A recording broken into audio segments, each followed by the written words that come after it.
Hello and welcome to Bryan Lomax Movie Talk. We're kind of doing a slightly unscheduled, last minute get together just to talk about something. We've decided that the topic is going to be the X-Men films, the X-Men franchise. So 9 films in all, and here to join me is Luke from Razor Wire Reviews. Say hello, Luke. And Hello, or good night, or good morning if you're where I am.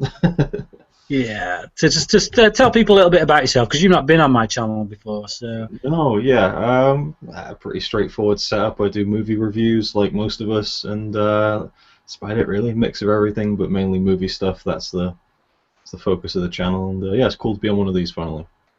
excellent. If you're interested in classic movies, Chaplin, that kind of thing, Buster Keaton, Yeah. Luke's the man. But he likes the modern stuff as well. So don't be Oh put. yeah. Yeah, if you're not into that stuff. And of course we've got CP again. So. No introduction needed there. He's always on my channel. This may as well be CP's second channel, quite frankly. CP again. Yeah, it's CP again. Good grief. We're going to talk about the X-Men films, and we'll kick off obviously with the first one. Well, I think we'll go in order, just talk about them. Seemed like a decent topic to go with because of the release of X-Men Apocalypse. Are we counting Deadpool in this? I'm sorry. Yeah. We're going to put Deadpool in this. Yeah. So I haven't actually reviewed Apocalypse on my channel yet. So it'll be quite interesting when we get to that to talk about it. Goodness knows when we'll get to it because, like I say, it's 9 films, so we could end up putting it on first. Anyone who's seen Bearded Movie Guy and CP rattling on together, you'll know that they can go on for a bit. So you may end up doing the same. But yeah, first X-Men film, first impressions. Luke, we'll go with you first. What would you say just right off the bat about the first X-Men film? I love it, and I think nostalgia plays into that as well because it was kind of one of the first, well, not one of the first superhero films, but one of the first ones that kind of kicked off this kind of modern era of superhero films like Spider-Man in 2002 and so on. Like we had Superman and Batman in the 70s and 80s, but from X-Men forward, that seemed to be the trend that was set, and it slowly built up into what we got today. But I saw it when it came out, had no knowledge of X-Men whatsoever, loved the film, and I still love it today. I don't think it's a fantastic film, maybe not even a great superhero film, but I just love the fact that it's the first one. You're introduced to all these classic performances like Patrick Stewart, Ian McKellen playing all those great characters. I haven't revisited it in quite a while, but yeah, I still love the film. CP? Yeah, I actually agreed quite a bit with Luke. I mean, I think everything that comic book movies are today owe an awful lot to X-Men. It was X-Men before Spider-Man, if I'm not mistaken, right? Yeah, 2 years before. Yeah. So, and it was a comic book movie that I mean, the opening scene, it's a concentration camp. So it's it was interesting to see some unique topics covered, and it was like it wasn't it was like a legit film. Bryan Singer, a lot of people have referenced that he was using that movie to portray a bit of a metaphor for homosexuality with himself. And being an outcast, and the whole mutant angle kind of being a metaphor for all that. And it's a lot more than just a straight popcorn movie, but it like Luke said, it doesn't last, it doesn't hold up quite as well as maybe something like, I mean, I watched Iron Man recently, and it's still pretty all right as far as I'm concerned. I don't know. Yeah, no, I'd agree. I think when X-Men first came out, I absolutely loved it. It was like, as far as comic book movies went, it was a 10 out of 10 because, what did we have? We had the Batman movies, the Superman movies, and a couple of years before we'd had the first Blade film, Yeah. which you know, it was like a proper kind of R-rated comic book film.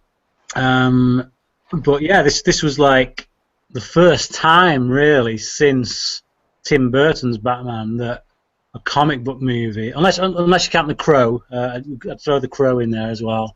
The first time that a comic book movie had kind of been done, dare I say, right, and for fans as well. It was a comic book film that the fans of the comic books could actually look at and think, wow, they've treated the source material that I love seriously and actually, you know, done something with it rather than just creating another film like The Shadow or The Phantom or one of them like really bad comic book films. But yeah, like you say, Bryan Singer did a really good job of allowing the audience to connect because, like, for him, obviously the issue is being gay. So that kind of speaks to him very clearly on that kind of part of himself. Mm-hmm. Whereas it doesn't just speak, you know, to gay people. Sure. Yeah. We all, in some way, I would imagine, at some time in our lives, feel like an outcast. Everybody does. I don't think there's even the popular people at school and whatnot must have an area of their life where they feel like an outcast, and I think as a result, the X-Men, that first X-Men film, and the X-Men franchise as a whole, kind of relates to us because of that. But yeah, special effects wise, I think that's where the film fails. I think the pacing of the film is fantastic. The opening 25 minutes really rattles along. It introduces all the characters really well. Yeah, I think it's paced brilliantly, and it's only like an 80-minute film, isn't it? It's like an hour and 20 minutes. At least the cut we got over here was, anyway. So yeah, but it's the special effects for me that kind of really date it, particularly that energy bomb thing that we see. You know, do you remember the white kind of mesh energy bomb? It's like one of them bombs that doesn't kind of have any weight to it because it's an obvious CGI effect at the end of the film. But yeah, any other thoughts on this with regards to characters? Maybe which characters you like most from it, which not so much? It was interesting. It was, I guess, it was kind of the first big superhero team film as well, right? If you think about it, with multiple superheroes and stuff. So that was, again, watching it as a teenager, I was like, this is like nothing I've ever seen before. And it's still fun for me to see Hugh Jackman as Wolverine, like the first film. It's a role that he's obviously gone on to be very much defined by, and it's fun seeing that, the origin of that. And also, I think Patrick Stewart is one of my favorite characters in all the films.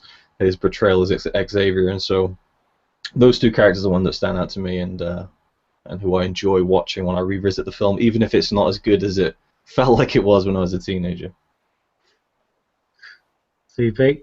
Yeah, I mean, Wolverine. Like, I mean, honestly, can you picture anybody else playing Wolverine right now? I mean, sure, you probably could, but Hugh Jackman owned the character, and he recreated, like, no matter what you thought of him in the comic book world, there's now a completely separate, you know, column now, and it's, all right, Hugh Jackman's Wolverine.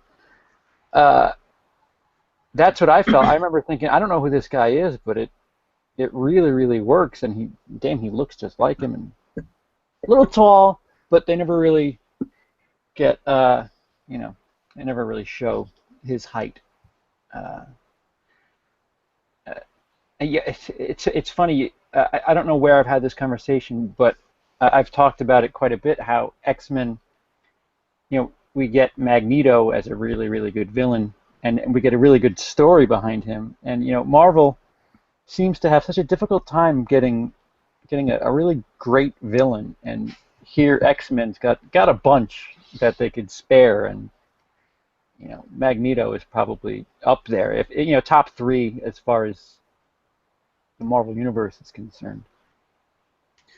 The thing that makes him a great villain, though, is his motives, isn't it? You Sure. can Yeah. you can identify with his motives. You can sympathise with him. You can almost side with him if you were pushed far enough. And I think that's one of the problems that the villains of the Marvel universe at the moment have suffered from. And one of the reasons I actually like the villain from the latest Captain America film. A lot of people aren't too crazy about him, but I liked him because I could sympathise with him. I could see his point of view. Yeah. So yeah, Magneto certainly is one of the strongest aspects, I think, of the X-Men franchise, along with Wolverine. In many ways, the X-Men franchise has kind of become the Wolverine franchise, hasn't it? Yeah. You expect him to be in an X-Men film, even when it's not really about him. But yeah, what mark would you give it, do you think, out of 10 now? Well, I always mark films out of my own enjoyment. I don't tend to kind of be very. I'm not really a stickler for how good is the film technically. It'd be an 8 for me. I think I just really love watching it. Again, warts and all, it's just a very enjoyable, fun film that's hasn't aged the best, but it's got good memories with it, and yeah, 8 out of 10, I think. CP? Yeah. Because I haven't seen the second one recently, I'll say 8 as well. For some reason, I remember disliking the second one. Not disliking, but liking less than the first one. I just haven't seen it in a while, so I don't know. Wow. I'll say 8 just based on I haven't seen the second one in a while. Great. Well, okay. I'm going to give it an 8. I think we're on the same page there because yeah, it set up the world beautifully. I think it has dated somewhat in the effects, and it does in some ways feel like a trailer for bigger X-Men films because it was just so short. But yeah, I'd give it an 8 out of 10. I think it's a good film. So with that, we'll move on to my favourite X-Men film, X2, X-Men United. First thoughts about this film, then. CP, we've already heard some of what you've had to say. I genuinely, I don't remember much about it. I haven't seen it like maybe more than 10 years. Whether or not, yeah, I remember liking it. I remember thinking that I felt the first one was better, and then I remember when the third one came out, I thought, all right, well, the third one's definitely not better than either of the ones before that. Yeah, maybe if you guys talk about it, it might jar something loose in my memory. I just remember thinking that I preferred the first one. I don't know why, but wow. I certainly could be wrong. Okay, Luke. We might hit a bit of a block here because I'm kind of on the same page. Oh man! I have seen it within the past 10 years, and I think it's great. I think it's better than the first one, but I always struggle to remember a lot about it. But I don't know what it is. It's one of those films everyone says it's like, oh, it's the best one. It's the best one. It's praised so much, and I always think, is it really that good? And I watch it and I think, oh yeah, it is. But then I never seem to. My memory doesn't seem to be memorable to me, even though it must. I don't know. It's a real interesting one. But I feel this. I feel the same way about the entire series. It's kind of like a sleeper series for me. I can not watch an X-Men film for years. Don't really think about them. I'll revisit them and go, oh yeah, I forgot how good these were. They don't stick in my mind as much as maybe the Marvel movies or something, which I watch more frequently. But I don't know, from memory, from thinking that it was better than the first one, it just seemed to kind of be a bit more meatier and had more to it in terms of the overall story and then the action and a couple of new characters introduced and stuff like that. And the continue. Oh, does it open with Xavier and Magneto having that chess game, or is that in the second one? And all the chess pieces they're like see-through or something. They're not metal. the first film ends. Oh, that's right. It ends with that. Yeah. Yeah. And the second film, Magneto's still in that prison. And he escapes by using the blood. He gets someone to put iron into this guy's the guard's blood. Mystique kind of does it, doesn't she? She injects the guard who's on duty for him with a bit of iron. Yeah. But yeah, no, I love it. This is my favourite X-Men film, and it's the first time that we get to see Wolverine go on a proper berserker rage. When Stryker's soldiers break into the mansion and Wolverine just goes nuts and just nails them all. Yeah.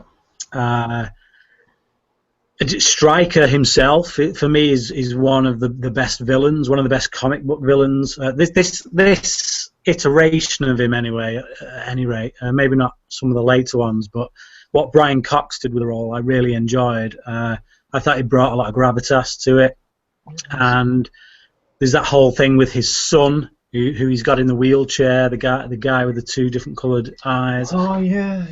And he kind of projects things on. So just like hearing that backstory about how his son made Stryker's wife drill a hole in her head and kill herself, and it's just like you don't get to see any of that, but the way they tell it and the way they reveal it is quite horrific. And yeah, so you kind of, again, you understand this guy, you understand where he's coming from.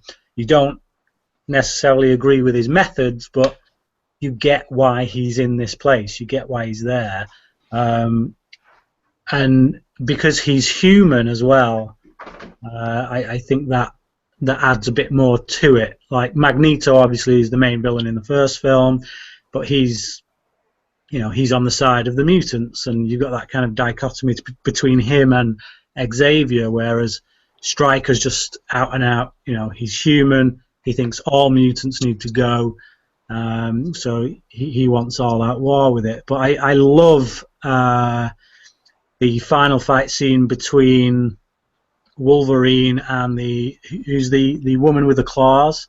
Oh yeah, that's a great fight. Yeah. Yeah, like that was a really vicious fight scene for the rating that the film got, because she's like stabbing him in the back with her hands, and all his blood's just dripping down, and it's like, yeah, really, really great fight scene. I think if anybody got shafted in this film, it was probably James Marsden as Cyclops. I think he's been shafted in pretty much most of the X-Men films, to be honest. Yeah. Though he's actually an actor that I really like. And I feel like he's one of those actors whose career should have been better, but he's just not been given the best opportunities. He tends to get cast as the love interest or this, that, and the other, and you think I at any rate, think he's a much better actor than that. I think he, just in one little bit towards the end when Jean goes down to stop the water from submerging the ship, I think he gives a really good emotional performance, which is quite a hard thing to do when you've not actually been able to have much of a character arc throughout the film.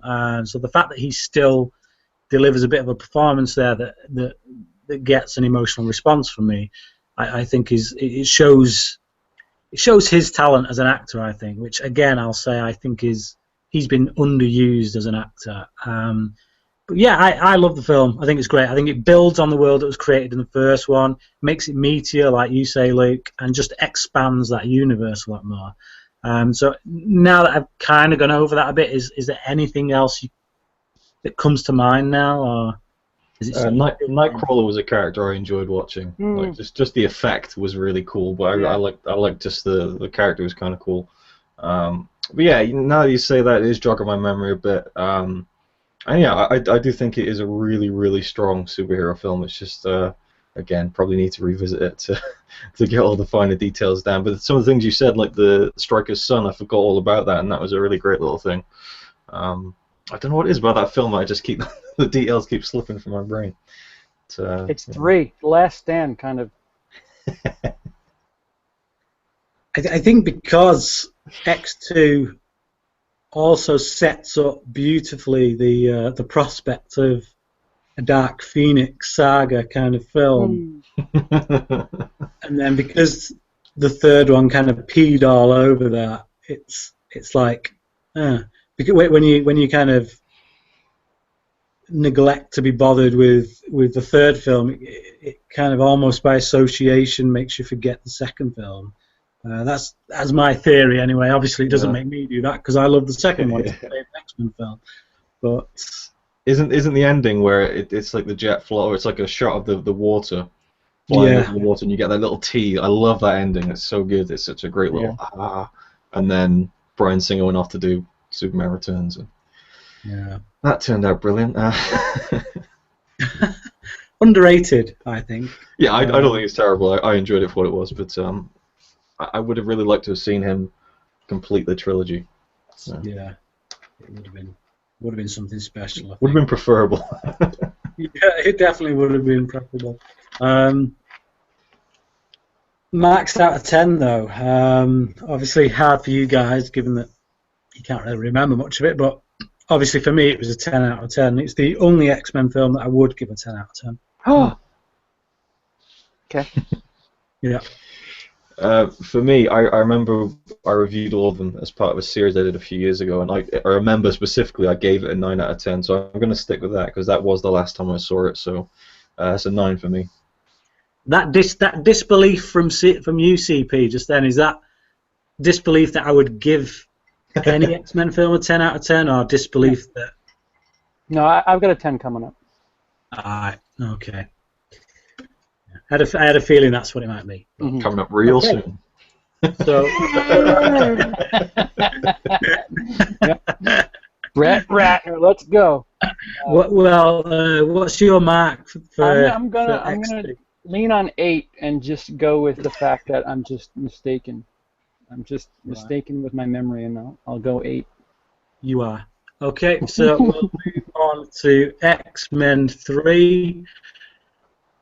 Obviously, a bit of a troubled history, this, and Brett Ratner gets a lot of flack for this film, but let's actually look at the timeline a bit. I mean, I can't remember it completely off the top of my head, but Bryan Singer left and went to do Superman Returns. Now, he had tons of prep on Superman Returns, and then what's his face? The guy who did Kingsman and Kick-Ass.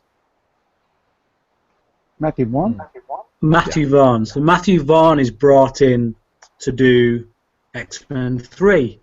Oh, really? Huh. So, yeah, so the reason Vinnie Jones is cast as Juggernaut is because of Matthew Vaughn. That was one of the casting choices that was made while Matthew Vaughn was kind of steering the ship, but for whatever reason he ends up abandoning the project, and Brett Ratner kind of becomes the go-to guy, and he comes in, salvages it, well, depending on how you look at it.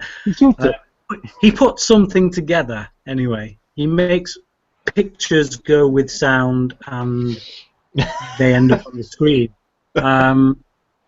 And to somewhat possibly underrated effect, I think. By no means a classic. This is definitely one of the lesser X-Men films, but I don't think it's quite as bad as people make out.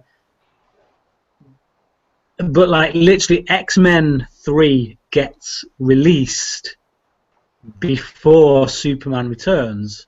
So while Bryan Singer literally has a ton more time on the development of Superman Returns than what Brett Ratner got with X-Men 3. So I don't necessarily think it's entirely fair to lay so much blame on Brett Ratner. So what about you guys? Your thoughts on X-Men 3? I went to see it in the cinema. It was the only one I saw in the cinema. Well, the first two I didn't see in the cinema, and loved it. That was awesome. It was great. Obviously, in later years, you can look back and go, I kind of agree with you. I don't think it's as bad as people make it out to be. I don't have that baggage of the comics. Like I've seen videos of people ranting about it. The Dark Phoenix saga, I can't believe they ruined it, and I'm just like, but watching it now, I do feel like it really doesn't just fit with the first two, and it doesn't seem to continue that story in a way. I mean, with Cyclops at the beginning, right? It's like, oh, okay, that's that then. And just overall, it just doesn't feel like as well put together as the first two. But there's a lot of things I like about it. As unrealistic as it is, the Golden Gate Bridge scene, it's just awesome. It's just a fun scene. just the audaciousness of it is just hilarious. What's his name? Kelsey Grammer as Beast. I loved him in the film. Vinnie Jones is funny, I guess. And I really liked the scene in Jean Grey's house in the middle. I don't want to spoil anything, but you know that scene. Like, it's just a really well done, powerful scene. Forget about where it fits in with the plot of the film. Just as a scene, I really like the intensity of it and all the things that go along with it. But yeah, it's not great, but I still enjoy it quite a bit. I'll say that. CP? I remember imagery from it. Yeah. More than I do. Like, for whatever that's worth, like that bridge scene, I remember that being kind of awestruck by that. You know what? I don't, for as much as people say, or for as much as you just said, you can't really blame Brett Ratner. I say, bull dinky. You certainly can. Another guy that really should thank his lucky stars that Michael Bay exists. You know, he's like the reverse Ben Affleck. As a producer, he's done all right. As a director, yeah, all right, sure, you could say Rush Hour, but I don't know. It got campy. I'm the Juggernaut, like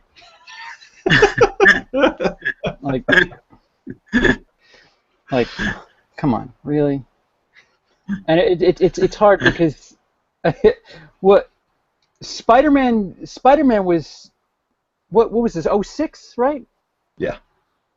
So Spider-Man 2 had already come out. Mm. And where is Spider-Man, like I think it was just a point where comic book movies kind of got a little silly. I mean, maybe I'm making an excuse for Brett Ratner. Batman Begins had come out a year before, so. Oh, all right. See, so yeah, Brett Ratner is just no. Yeah, it's just hokey, and again, it's stained. Well, like I said, there's neat imagery.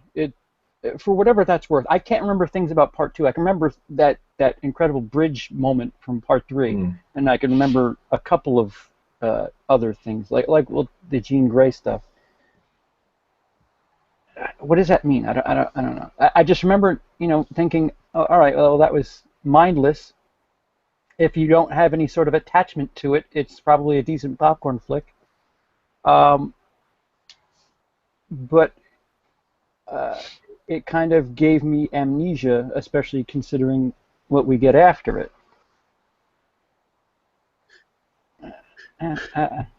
Whatever. Is any of that coherent? What I just said? I don't know. Yeah, I get it. Yeah, definitely. I think it's got some really great special effects in it. There's a massive leap in the special effects when you compare this to the first film. Oh yeah, definitely.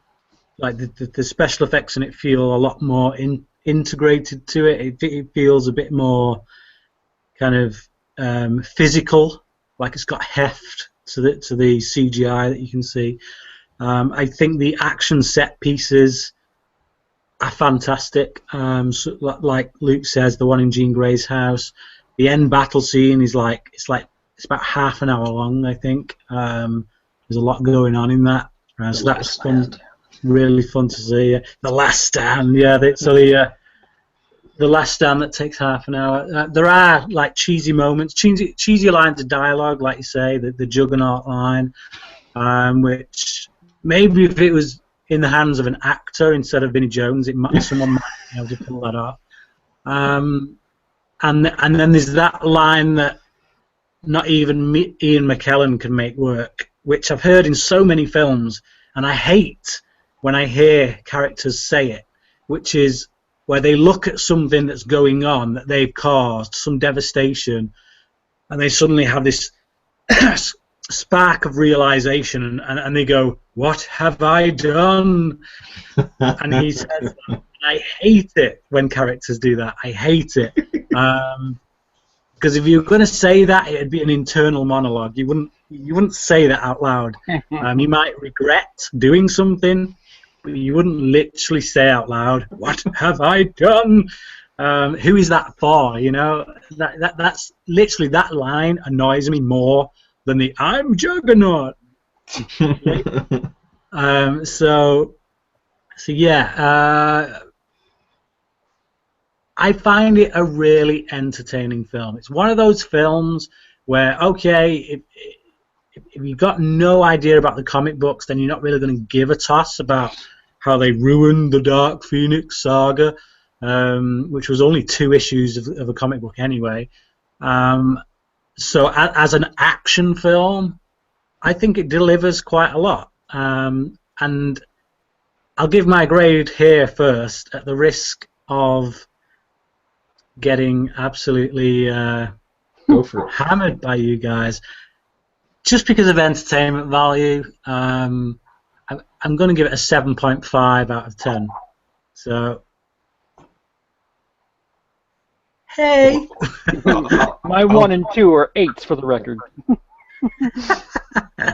I'll jump right in with mine then. It's for me. Make no qualms about it. 7 out of 10. And the bridge scene, I was editing a video for this film recently. Forgotten the line when Magneto is hovering the bridge over, and it's like, wow, this is amazing. And then he goes, "Charles always wanted to build bridges." And then he lets it drop, and it's like, oh my god. Oh, dear. I feel like McKellen makes that line work, though. Charles always wanted to build bridges. CP, go on. Let's hear your 6. extremely high score for it. 6. 6. See, that's still respectable. 6 out of 10. No. Like I said, if you just take everything, like Luke said, if you just take all the nonsense away from it, all the the investment of the comics, and just watch it for what it is, it's an okay action movie. I remember being in the cinema, and this one shot just wowed me. It's like when the bridge is being moved, and it's a shot of Alcatraz Island, and then the bridge comes through, and it's like the gap of the, and it's just a really well done scene. I remember just being blown away in the cinema. It's like a movie moment, But obviously, as a film that stands up next to the quality of the first 2, it doesn't really continue that streak. Okay, so we'll move on then. We'll go to the next one, which is, I believe, X-Men Origins Wolverine. Yes. Right, let's move on to X-Men First Class. No, X-Men Origins Wolverine. Look, I'm going to take some flack for this now. I don't think this film is as bad as everyone says it is.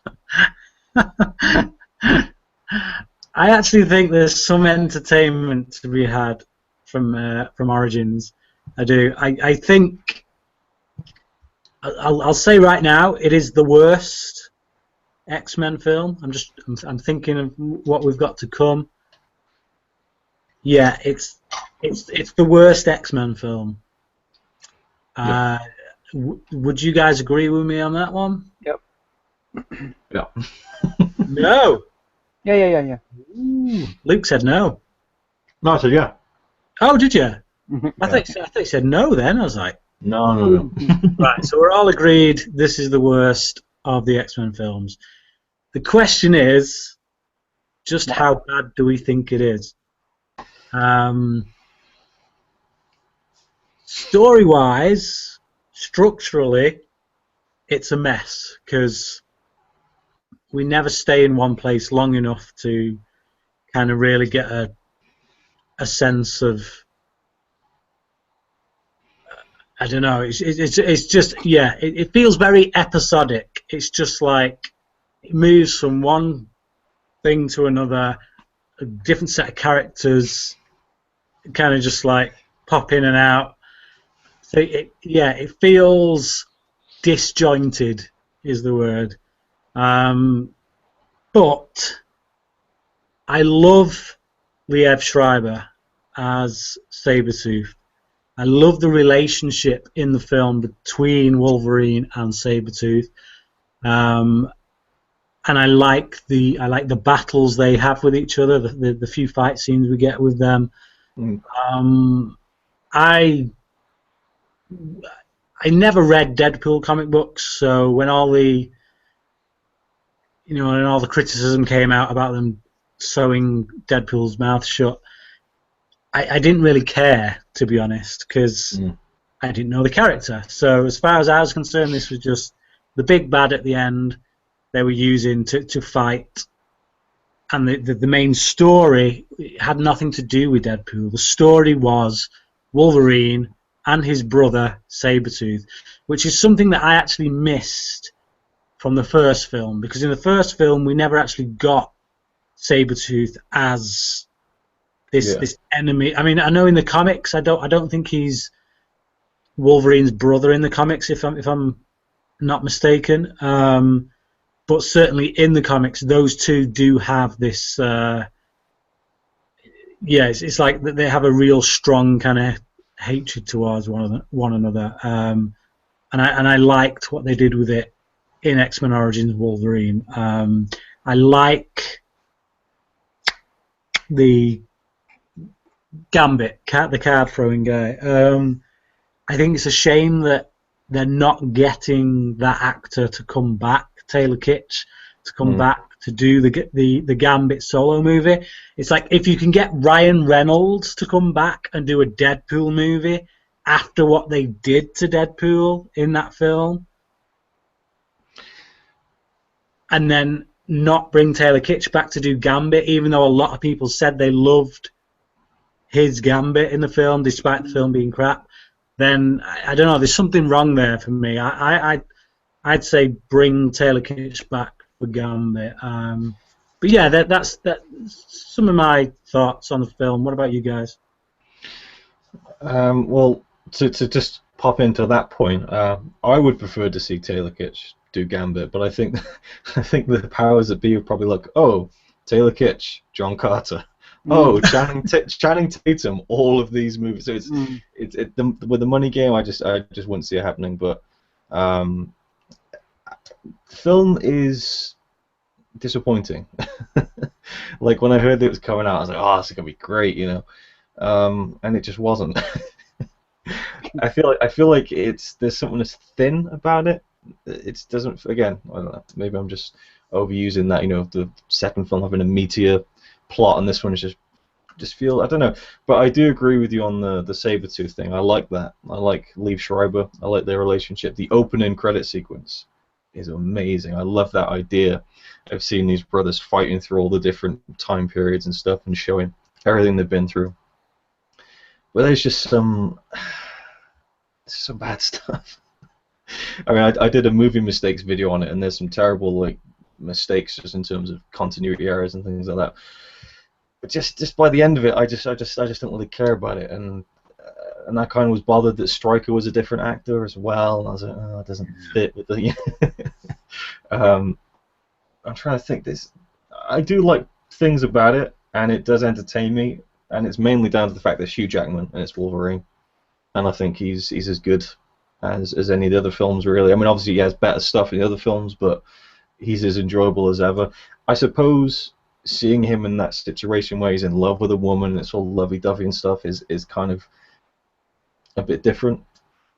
But yeah, I don't know. Overall, I can watch it, I can enjoy it. I don't think it's terrible. Again, I'm kind of with you on that, but it's definitely at least And well, yeah, the worst X-Men film, I think. I hate the way, with that lovey-dovey storyline that you mentioned, I hate the way they introduced that story, which is how he gets his name, the Wolverine. I've forgotten. I've probably driven it out of my mind. Oh man, she tells him this story about Oh yeah. the Wolverine, and it's just like, oh, give me a break. That's how he got his name. Whatever. Yeah, so that was a bit lame. Interesting connection. Interesting connection. The love interest in X-Men Origins Wolverine is the female lead from John Carter. Yes, it is. So, yeah. Both of those actors got screwed. Yeah. Taylor Kitsch, maybe. I don't know. If you take that Deadpool out of it, do people have that much a problem with this movie? Is my thing. Is it hokey? Is it off-putting? I felt like the Sabretooth that they had in the X-Men movies was really good. I don't know. I mean, Liev Schreiber's a better actor, but I don't know. When you establish a character, it's kind of like what I said before about Hugh Jackman. I kind of grew to, all right, this is movie Wolverine. It's Hugh Jackman. I guess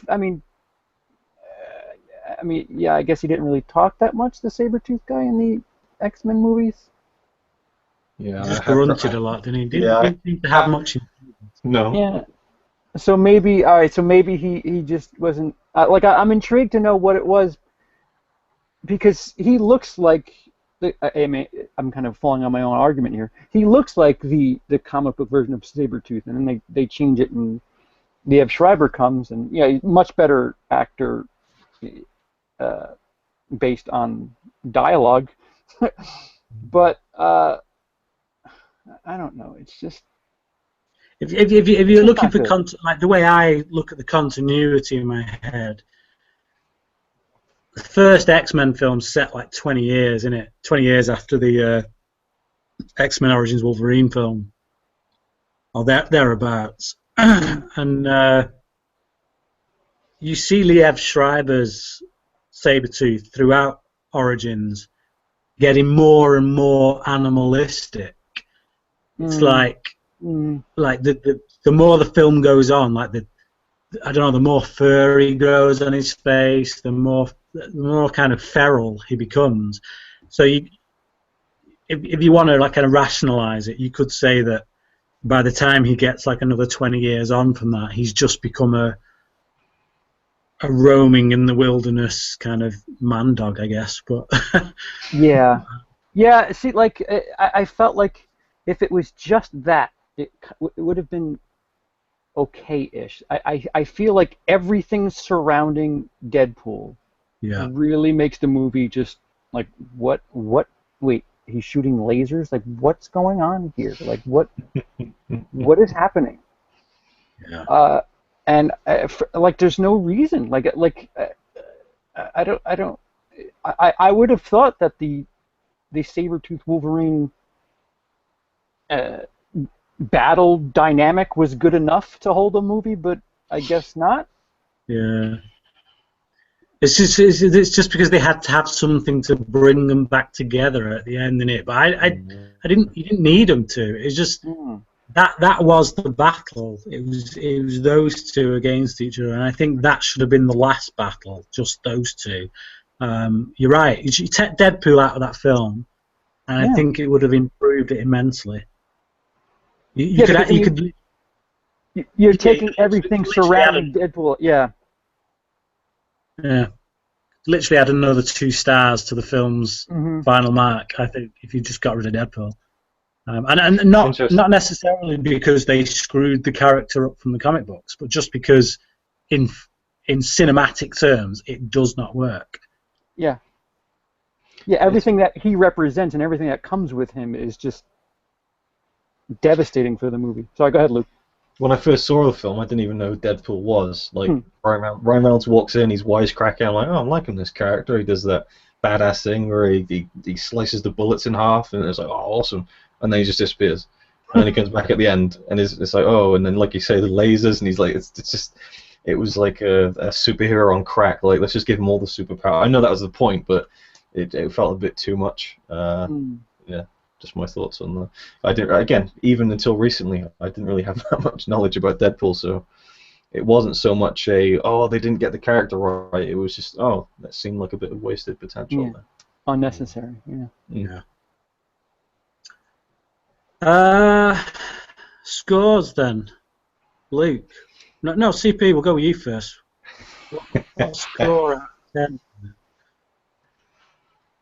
5. Like I said, you could like Luke said, you could watch it up until the end and Deadpool's here, turn it off. Yeah. And it's kind of okay. Kind of. Yeah. Luke. I kind of want to hear your score first. Right. Okay, go on. Right. Like I say, I've seen this film multiple times, and yes, it is all over the place, but in many ways, that kind of Odyssey aspect to it, that he's all over the place, it keeps it moving. Like, maybe not in the best way, but it entertains me because there's always something going on, and there's tons of action in it, loads of different action set pieces in. Like, sometimes just excuses for a bit of action are thrown in there, and if I came to it with like a cinephile head on, I'd be like, why is this happening? But if I just come to it again with that mentality I had for X-Men 3, where I just want to sit down and watch things blow up for a while, I can be entertained by it. So I'll say it's a 6 out of 10. Now, usually when I give it a 6 out of 10 to something, I'm saying it's just about a good film. Yeah. I don't think this is a good film, but it is an entertaining one, and because of that, I can watch it multiple times. So 6 out of 10 for me. Yeah, I'm not just saying a 6 was popping into my head. But I just keep thinking about things I don't like. I didn't like how they put in. Wasn't Cyclops in it? Like, for a brief, they kind of, oh look, there's a young. And then, oh look, there's Xavier. Hey kids, like, get off the helicopter, like. And there's even a deleted scene on the Blu-ray where they had a little girl playing Storm, and they decided not to. I was like, oh god, thank God for that. It just felt like they were trying to cram in too much, but yeah, it's still a 6. I enjoy the sequence in is it New Orleans with Gambit or wherever it was set. I like that stuff. It's enjoyable. I like Hugh Jackman. I like Lee Schreiber. It's not a great film. It's probably not even a good film, but it's just for enjoyment. It's a 6, I'd say. Yeah. So, yeah.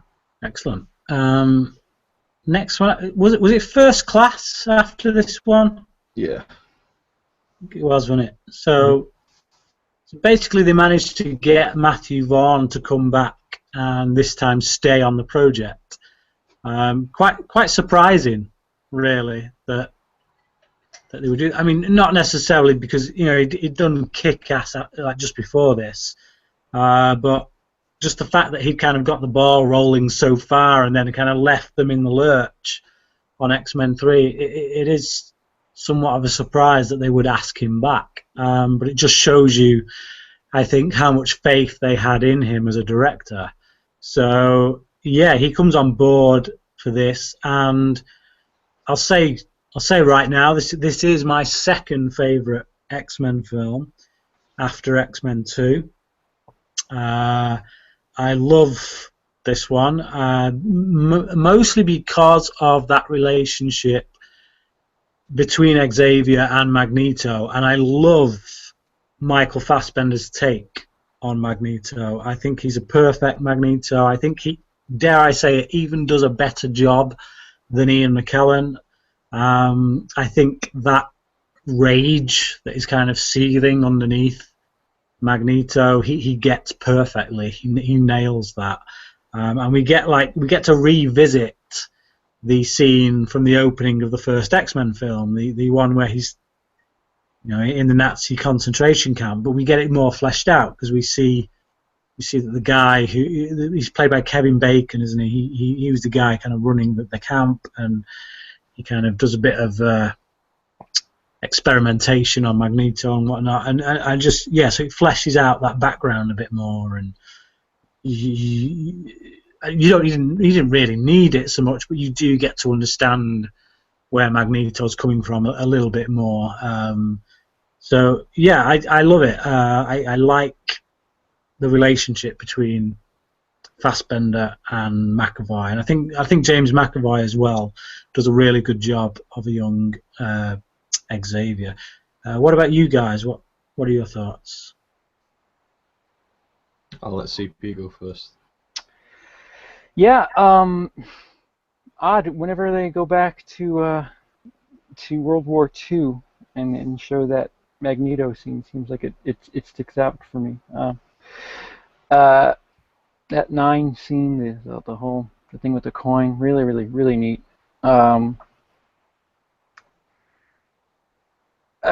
Again, Kevin Bacon's character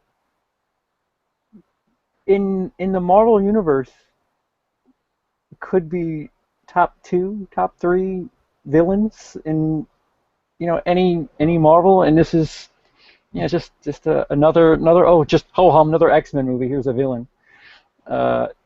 Really disliked Kevin Bacon, and it was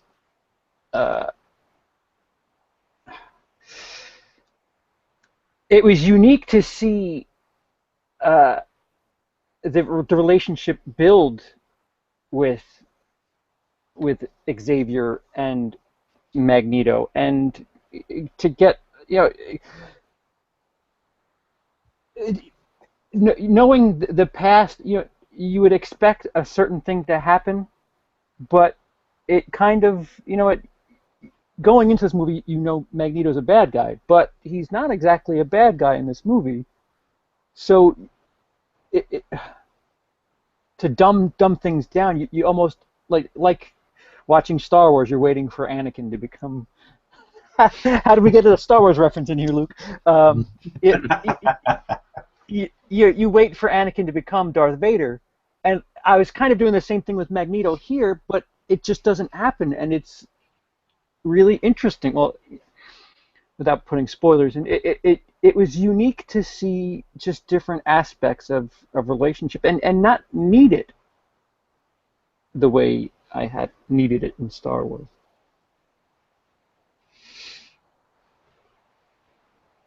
Well, for me, I remember when this film came out, I didn't really know anything about it even coming out.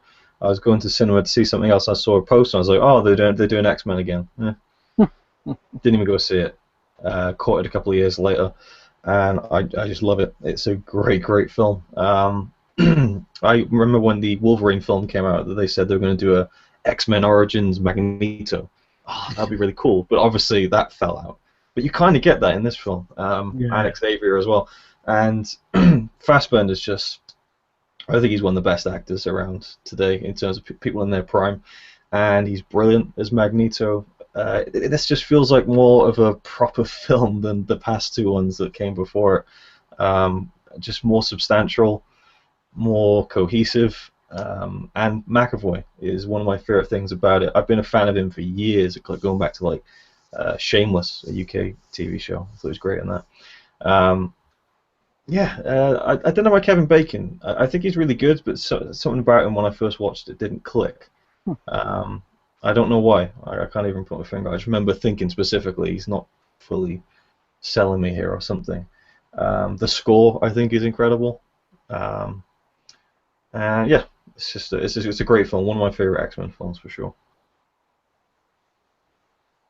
Yeah, I did really like Kevin Bacon in this, actually, and it was quite a surprise when he popped up.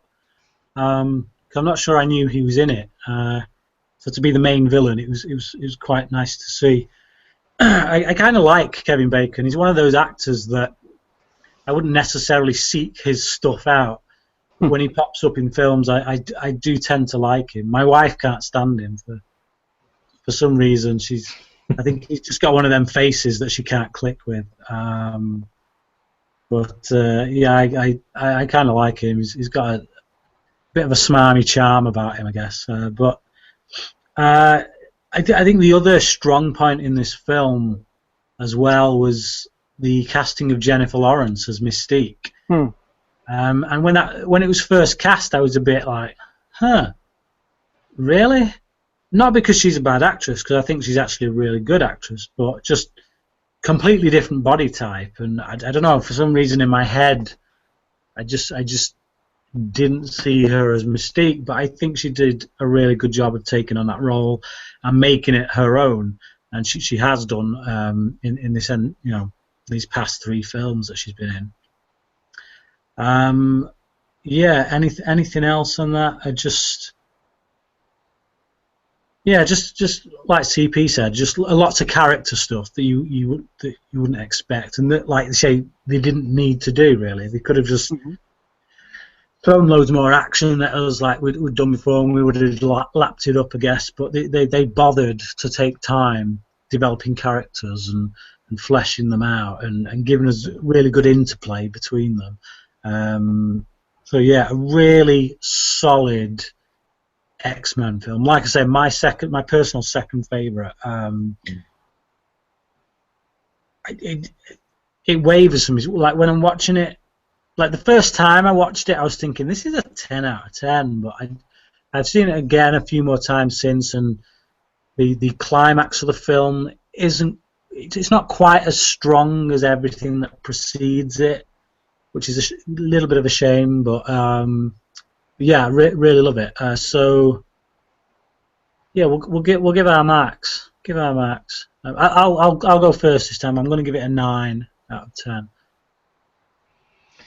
Well, before I rate it, just a couple more things I wanted to mention is that I love how Xavier, like, imagining him as a younger man, I would just assume that they would go to, oh, he's a very smart young man and stuff. But when the film opens, he's a bit of a jerk. He's using his powers to kind of to get in with the ladies, and I love that. I love how they have that, a journey to go on. And with Magneto, in the original films, he has this power, but it's very kind of calm, collected kind of use of that power. But in this one, it's almost like that shot when he's like pulling a submarine out of the water from a helicopter or something. Just the look on his face as he's doing it, it's like he's unleashed himself, which you don't see in the older versions. So I like the way that the younger versions and the older versions work into each other and stuff.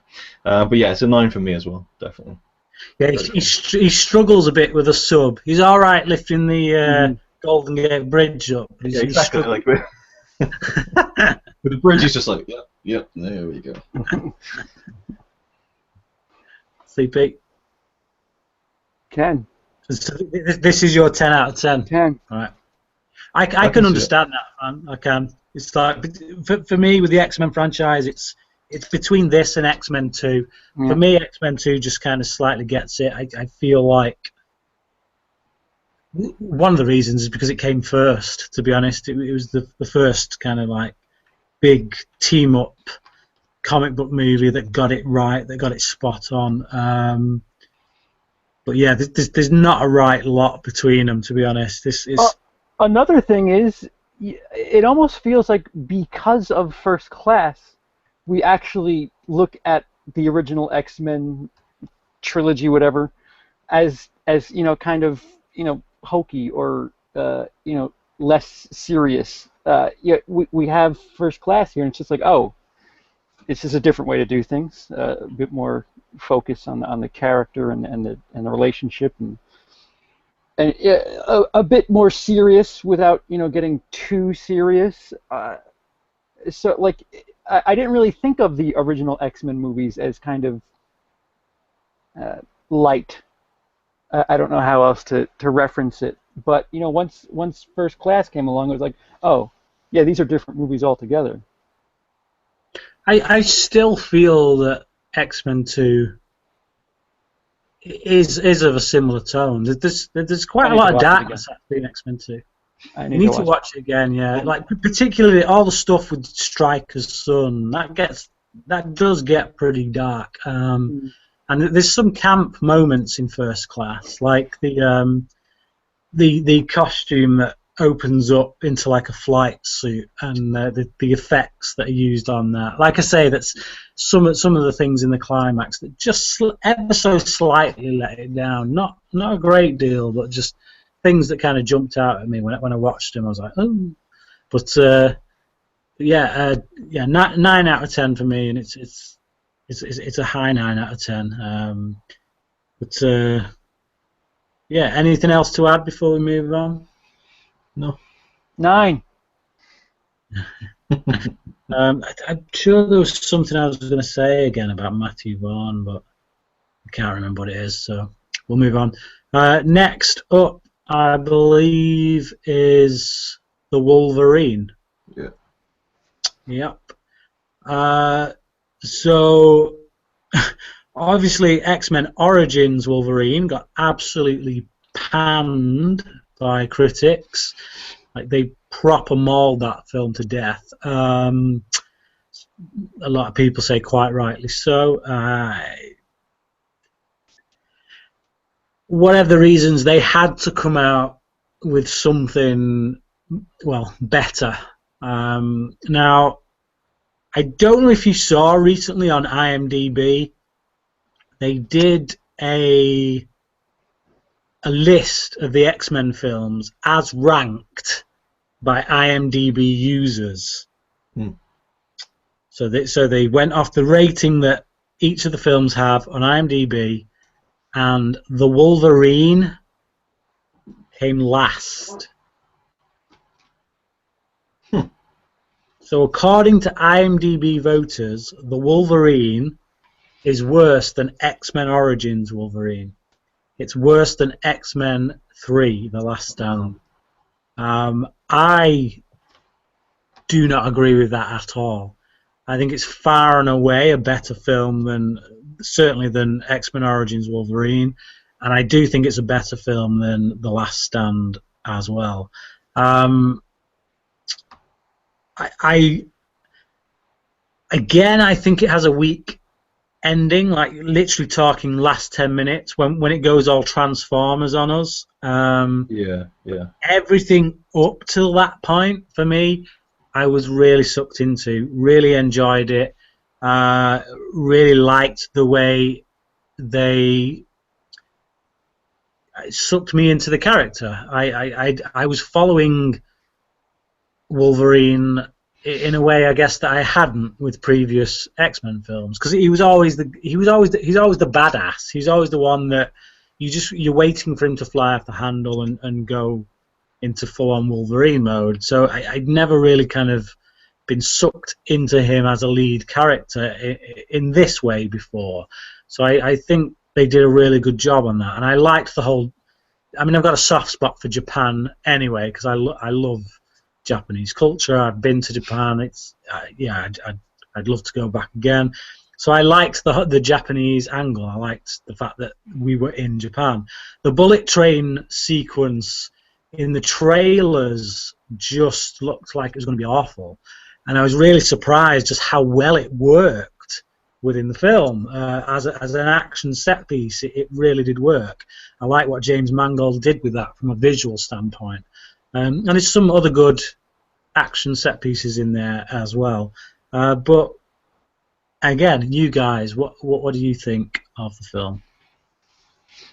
I haven't seen it since it came out, but based on that, when was it? 2013 it came out? I think so. Years ago, anyway. Yeah, but at least 3 years. I loved it. I proper loved it. And it's funny you mentioned that, because I was going to say the same thing. I love Japan, and just the aesthetics of that was really enjoyable to see.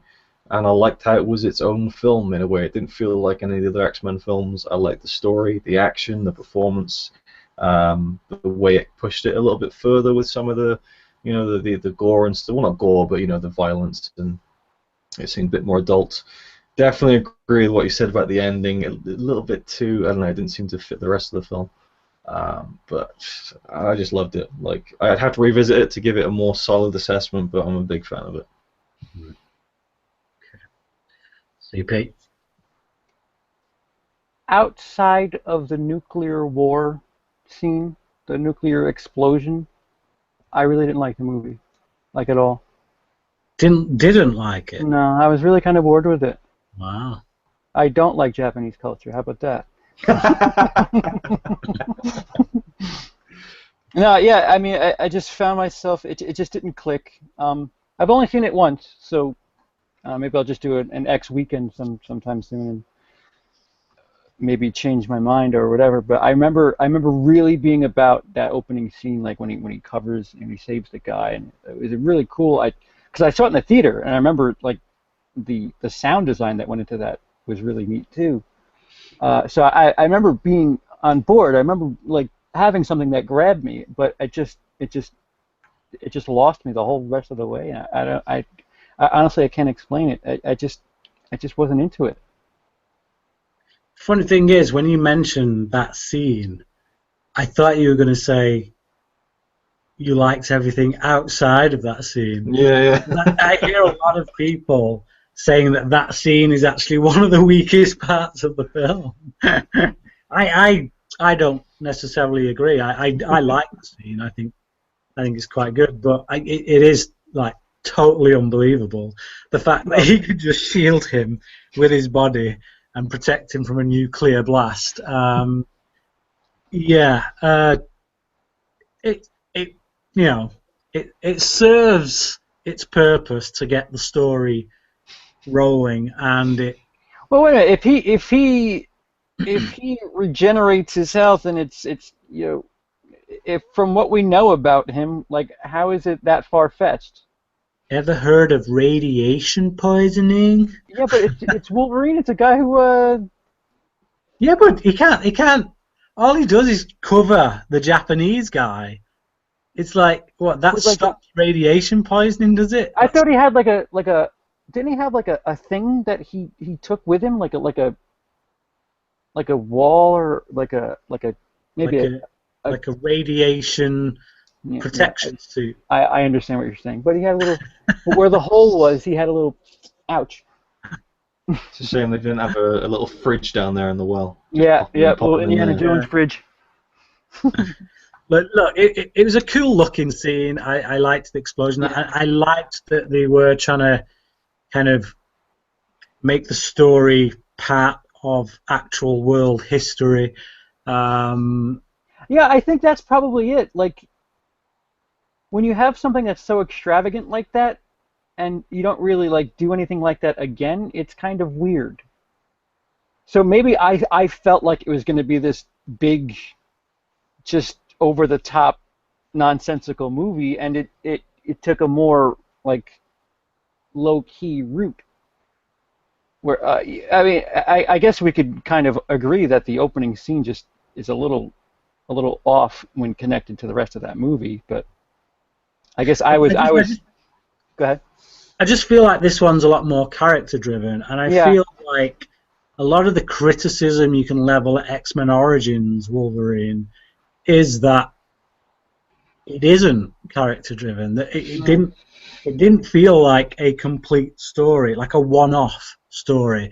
It felt like there was a story in there about the two brothers, but we also need to set up these 100 other films with Deadpool and with Gambit, and put in individual characters in, and the younger versions of the characters that we're also going to set up in other Origins films that we're never actually going to get because this one's going to get trashed by critics. So yeah, like him kicking off the motorcycle to take out a helicopter, like that's just ridiculous. Mm-hmm. But you know, if you take that again, you just erase Deadpool from your history. There's still that helicopter scene. So that kind of fits in with the I'm gonna protect you from radiation. So like, I don't know. I guess I don't know. I'm weird. It's just I myself on purple. I like the slow build. I like that it's one story. I like that all the pieces feel part of this story and not some other story that they're going to tell us later on. So it feels very self-contained as a movie. Like you don't need to kind of see other films in order to get what's going on. And so, yeah, I'd like to see another Wolverine film like this, and yeah, I'd be happy to see another one like this. I think it's one of the stronger X-Men films, to be honest. I think it's better than Origins. I think it's better than The Last Stand. I think it's better than the first X-Men film. Not as good as X2, not as good as First Class, but definitely a strong X-Men film. Yeah. Well, I'll jump right in with my rating then. And I think my gut reaction would be yeah, but I think that going out of the cinema, there was that post-credit scene where he's at the airport and the coins start moving on the thing. He turns around and it's Magneto and Xavier, and I was just like, oh my god, and it just blew my mind. I was just like really excited for the next one. So maybe that kind of made me a bit more excited about it than I should have been. So I think 8.5 I'll go with for this one. But it's tough because I'd watched the first X-Men film, but I think this is slightly better. So, Luke, our grades so far. How many movies have we done? 5, 6. This is the sixth. Well, I think our grades so far are 6 for 6, because I'd give this an 8.5 as well. Oh, really? Wow, okay. Yeah, I really enjoyed it. Like I say, the only thing for me that let it down was those last 10 minutes or so.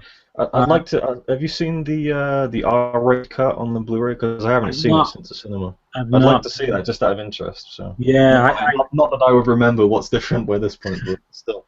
I'd like to see it.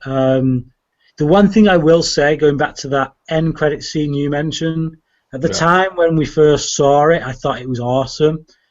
But once you get Days of Future Past, it makes no sense.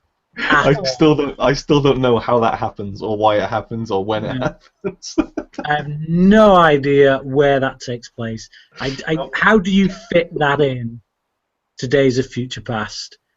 People are still going about the business in an airport, and they can just kind of stroll up and say, we got a problem, and it's like the next time we see them, the world is pretty much all but destroyed. It was so gratuitous, they may as well just freeze-framed it when Magneto and Xavier turn out and just be like, hey kids, these guys are going to be in one. Yeah. And no explanation other than the end credit scene we got in X-Men 3 as to why Xavier is back in his old body. No explanation. Like, I get that in X-Men 3, at the end, we're told that he projected his consciousness into the guy that was in a coma. Why he looks exactly like Patrick Stewart, I don't know. And we're never told. Never told. Maybe he uses his mind so that anyone who sees him just sees him as he used to be. Yeah, but he's just like a fat middle-aged guy otherwise. But you got to keep that up all the time. That'd be like using your power constantly. You'd be drained. Not to jump ahead, but one of the things I was really looking forward to with Days of Future Past was, oh man, they've got so much opportunity here to tie up all those knots, all those loose ends. You know, how is the young Patrick Stewart walking in Origins and the beginning of X-Men 3, but then the young one is shot in the back in so yeah, we'll get back to that. CP, your grade? 5. 5? What the hell? I told you the one like scene you guys hate, I like, and the rest of it I was like, he doesn't like Japanese culture. Yeah. I'll watch it again. Yeah, I like that they bombed the Japs, and I was like, yeah! No, just a pig-headed American. Oh, God. No. Anybody watching? That's weird, I'm the only American here, that's so weird. Anybody watching, please just take note that all of the people on this program, their opinions are their own. do not reflect represent my channel in any way, shape, or form. I was speaking in jest. If you are on this channel, you should know by now. If this is your first occurrence with me, I do apologize. That was a bit harsh, but I was kidding. I genuinely don't mean that. If you get to talk to me, I really hate that mentality with Americans. So now that we got that disclaimer out of the way, I can really let loose. Say what I want. Yeah, no, it was just boring. I'll watch it again. I mean, it happens. Like Lost, I always say this. I watched the pilot 4 times, and it just didn't stick. And the last time I watched 2 seasons like that night. So it's something I don't know. I just have these weird moods. All right. Okay. Well, there you go. Moving on. Is it Days of Future Past now? It is, isn't it? Yeah. Okay. Days of Future Past. Now, this is the film that I think most people would probably say is the best X-Men film. It's probably the most critically lauded X-Men film, at any rate. I think the reviews for it were all pretty much positive, certainly from all the quarters I was looking in. I think it's brilliantly written. I think it ties so many loose ends up. Going back to what Luke said, it is a shame that it doesn't quite tie all loose ends up. Yeah. It does tie a lot up. It does put it after the convoluted mess that the franchise has kind of gotten into at this point because of so many films not kind of really paying too much attention to their own timeline. It does a wonderful job of getting us back on track so that we can kind of start again. I just feel like, for me personally, there's not quite enough action in it. It's a very talky film, as it happens, quite character driven. But I can't really think of a great deal of fight scenes in it or anything. There's a lot of confrontation, but it all tends to be kind of another grand Magneto carrying a great big structure scene too. Yes. Yeah, exactly. Though why this doesn't get criticised for it, but X-Men last time. Leave that up to people. It's bizarre what people kind of latch onto on one film, but then don't bother for another one because they think this is a good film, so we can't point that out. But, so yeah. Hey. Hello. We're joined by David Gerlach, everybody. Hey, everybody. How you doing? Hey. I'm doing fantastic. Just Excellent. got out of the shower. Right. We are talking about X-Men films, mate. In case you don't know these guys, we've got Luke. Say hi, Luke. Hello. And we've got CP. Say hi. Hi. Hey, CP. Okay. Hi. And everybody, this is David, who I once met on a Cineclash, I do believe. Yes. Yes. You smoked me and Jordan. Oh, yes. Shocker. I seem to recall. But yeah, I've been meaning to do a show with David for a while, but just I don't know, for some reason never gotten around to it. So David, have you seen Apocalypse? I did. Today's Saturday for me. I don't know what it is for you, Brian. Is it Saturday for you, Brian? Oh, it was 2 weeks ago for us. Oh, that's right. You guys got it early. Yeah. I saw it Thursday night at I didn't 7 actually o'clock. know that because I actually if I had, I'd have probably got a review out for it when I'd watched it. But I had to go. I had to go away for a week or so because I had some family issues. So I was out of my regular life for like a week, and I came back, and X-Men was just on at the cinema. So I assumed, everyone's seen it. You know, it's old news. So I went and watched it. But it was literally it was still 4 days before it was released in America. So I think it was Monday. I think it was last Monday. So have you just got it this weekend? Yeah, I just got this weekend. Right. Okay. So yeah, basically we're talking about the X-Men films. We've been going through them one by one in order that they were released. We won't. It's funny because I just had an X-Men marathon last night. I watched all of them except Origins. Oh, Would have been perfect. we're up to Days of Future Past. We've just started talking about it, but Ooh. we won't go into your thoughts on the previous ones just because we're past that now. But just out of interest, we'd like to know your scores. So out of 10, I'll go through the films. Just quickly reel off your scores. So first X-Men film out of 10, what would you give it? I'll probably give it an 8 out of 10. Okay. Yeah, X-Men 8, 2. 8.5 out of 10. X-Men 3.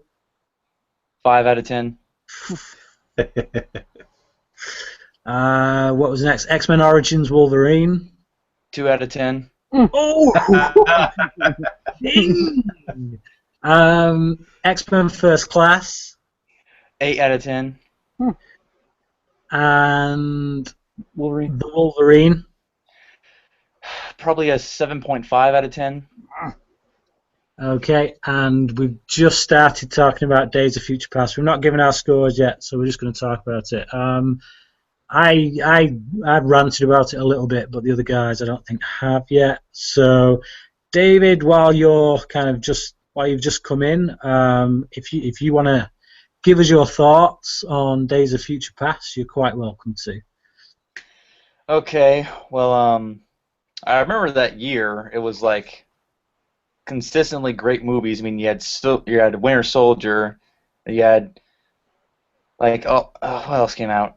Oh yeah, Guardians came out, and Days of Future Past came out. We were all kind of spoiled by that. So I remember opening night. I was just like, it was one of those movies where like you could feel the energy and the excitement among everybody, and like walking out of the theater, I think we all felt the same amount of sheer enjoyment because it gave us what it was promising us in the trailers. It took the best parts of First Class and the best parts of the original trilogy and put it all together. It gave us the old and the new. And after watching Last Stand last night again, I realized that they made Magneto very stupid and unlikable in that movie. And I feel like he had a very small role in... Sorry, stupid phone. I feel like even though he had a small role in Days of Future Past, that really made up for it and made him a lot more likable and actually competent this time around. Yeah. And as much as I love McAvoy, I loved seeing Patrick Stewart again because I feel like he was kind of... I'm okay that they killed him in Last Stand, but I feel like it should have been like a more important death. It felt like it was kind of just thrown in there. So I think they really fixed some of the issues that previous movies made and really just like made a clean slate of like better movies to come forth, even taking away some of the good ones like first one and the second one. And I really love how it was kind of just a story of like, especially for the young Charles Xavier, it was really his story. A lot of people are tired of like Wolverine being in the movies. I'm not, though. I love Wolverine. I wish he could be in all of them.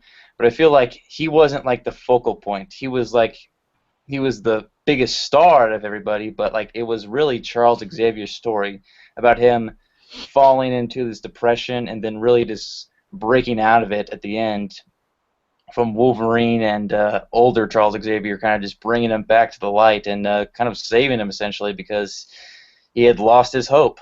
So overall, I think it's a very well-balanced movie that is very well told, and it just has a great style to it. I noticed after watching them all again, Bryan Singer's style and Matthew Vaughn's style and Brett Ratner's style are all very different, except Brett Ratner's style isn't really that fun like Bryan Singer's and Matthew Vaughn's. So I think Bryan Singer really brought that full circle with the best of Matthew Vaughn and the best of his older movies. So, yeah, I freaking love X-Men Days of Future Past. I think it's not a perfect movie, but close to being perfect. Okay. Yeah. Luke. Yeah. I was really, really looking forward to this. It's probably the only X-Men film I've actually actively looked forward to. Like, I'm really looking forward to this coming out. And like David was saying, it was bringing together the two worlds of First Class and the original films. And just from a standpoint of seeing those characters together was just awesome. Just really, really fun. And I love time travel movies, and I think they handled it very well. Like I said, maybe they could have tied up some more of the loose ends of the whole series that's kind of been going on for all these years. I have to say the Quicksilver scene. That's got to be, like, for me, the best, like, what's the word? Superhero, mutant, whatever you want to call it, like action, not action, superpower scene is what I'm trying to say. Display of their power, yeah. Yeah, I remember like being blown away by that in the cinema. With Apocalypse, we were kind of expecting it, but with Days of Future Past, I had no idea, and it just, everyone in the cinema just was like losing it. It was such a great movie moment.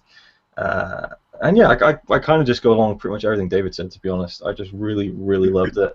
A few things I didn't like about it, I think. I'm trying to. There's something about it. Yeah, the ending. The ending, like it was like, oh, cool. It's him and him and her.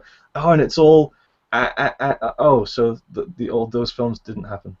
Okay. Like, and also the what's her name? Forget the character's name. Oh. Ellen Page? Who's the character she plays? Oh. Kitty Pryde. Yeah, like, Mind because you, Wolverine, he goes back into the past for like ages, and she's like there for like a full week or something. Yeah. Just sat. That was something that stuck out in my head, but I don't let things like that really bug me about films. But Have yeah, you seen I the just road think it's cut? good. No, I haven't. That's again, same with the Wolverine Because R-rated cut. that actually deals with what you're talking about. Because How does it tackle it? she does start struggling. Ah. So they have to go and get Rogue to take over. Well, Rogue, because Rogue takes her power so that she can carry on with it. Because Kitty Pryde kind of gets hurt or something. So they have to break into the X-Mansion to get Rogue, bring her back, take Kitty's power so that she can carry on with what's going on. Like, but yeah, so you can kind of see why the excise that it clearly doesn't. I definitely need to see that. I'd be very interested to see how that plays out. But I just think that it's a great continuation of the characters from First Class.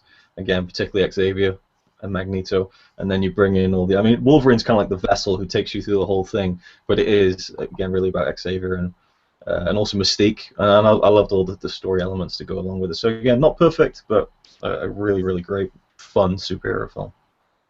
It's funny seeing just how ripped Hugh Jackman is in it, because when you see him in the first X-Men film, he actually looks pretty skinny now. Like, yeah. Well, back then, that was pretty shredded compared to what now. Yeah. I remember seeing him in the first X-Men film when it came out and thinking, wow, that is a pretty big dude. And now you go back and you watch it and you're like, huh, pretty skinny there, isn't he? Come on. You could have had a few more protein shakes. DP, your thoughts on Days of Future Past? Yeah, you know what? At the sake of being redundant, I mean, it's been covered. David knocked it out. I mean, seriously, David knocked it out of the park with what he said. And Luke, if anything, if you want to complain about something, it's a little. Wait, hold on a second. Oh, okay. Like, you know, as a Friday the 13th fan, I'm used to, you know, forget what you saw that time. Never mind that. We're just going to do this now. So it's like, all right, well, fine. So, you know, well covered, great movie, has flaws, pretty close to perfect. I love the period detail as well. I like the I liked that with First Class as well, but I think it's done equally great here. Like seeing Wolverine in flares is quite it's quite interesting. I will say what I think Days of Future Past really improved upon was the side characters compared to First Class. Because when it comes to First Class, I think all the kids, I think, are pretty boring and forgettable. So I was kind of just like rooting for Sebastian Shaw just to go ahead and kill him because I'm like, what do they really serve here? I mean, I'm really here for Xavier and Lensher, but what I think they did better in Days of Future Past was made all the side characters actually more likable, especially Jennifer Lawrence's Mystique, because I didn't love her in First Class, but then again, I think even though I think she's better in First Class than she was in Apocalypse, but I think in Days of Future Past they made her a lot more of the Mystique that we're familiar with. I think they made her more of a stronger character, and she definitely gave a better performance, I think. Well, that and they started wrapping the story around her star power a little bit too. Yeah. I would say if more Jennifer of her own Lawrence was person just in that film, isn't she? what's that? She's more of her own person in that film. Like in First Class, she's kind of Right. torn between the ideologies of Magneto and Xavier, whereas in this film, she's actually saying, actually, you know what? I'm sick of both of you. I'm going my own route. I'm cutting through the middle, and I'm doing my own thing. So she becomes her own character in that, right? I'm curious to see without the Hunger Games and her, Oscar success, if that storyline is as thick as it is. But Good point. Yeah, probably wouldn't be. Right. So, max out of 10. Just so you know where we stand, David. I ranked X-Men 2 as my favourite X-Men film of all of them. First Class was my second. The worst I said was X-Men Origins Wolverine, but I still gave it a 6 out of 10. Oh. Yeah. Luke's well, we've all said that X-Men Origins Wolverine is our least favourite, and I agree. Luke also gave it a 6 out of 10. CP wasn't as favourable, but he still gave it. Was it a 5? Yeah. You gave it a 5, didn't you? So Yeah, I got it all the way down there in the barrel. It's all right. All right. I outdo you in a couple of minutes. Don't worry about it. Mm. So Brian's voice went up a couple of octaves when he heard my score for one of them. Oh, I'm scared. Oh. Days of Future Past, I'm going to give a 9. David, we'll go with you first on this one. Yeah, I probably get originally I gave it a 10 after the first time I saw it, but after a while, because that was when I was first starting to review stuff, and then I came a little bit more like not nitpicky, but a little bit more critical, kind of friendly with 10 out of 10, so I reduced it to a 9.5 out of 10, because there are a few little things that they could have improved upon, but overall, I think it is the best X-Men movie. At least in my opinion, it's the best. So, yeah. Okay. CP? Okay, so X-Men 1 and 2 I gave an 8. I don't have a very fond memory of 2. That could be something to do with it. X-Men 3 I gave what? A 6? 6, yeah. A 6? Yeah.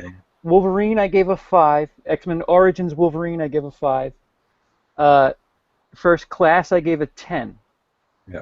Wolverine I gave a 5. And that's when I what? To that, Brian said 5. And here I'll give a 9. Okay.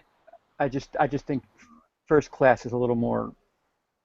I have a quick question.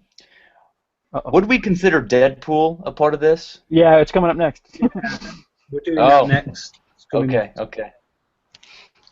So, Luke. Oh yeah. I think when I first saw it, it was a 9.5 out of 10. I just loved it so much, but wasn't Your quite scores perfect. for David. You gotta catch David up. But I would definitely settle at a 9. I think it's definitely gone down a tiny bit, but it is my favorite X-Men film. So I gave, I think, X-Men 2 a 9, First Class a 9, I think. So yeah, I mean, but I think for me, Days of Future Past is my favorite. So. So So basically, X-Men 2 is the only film that we've Oh, right. not given the same score. Yeah. Right. So basically, me and Luke have given the same score to all of the X-Men films except for X-Men 2, which I gave a 10 and he gave a 9. So yeah.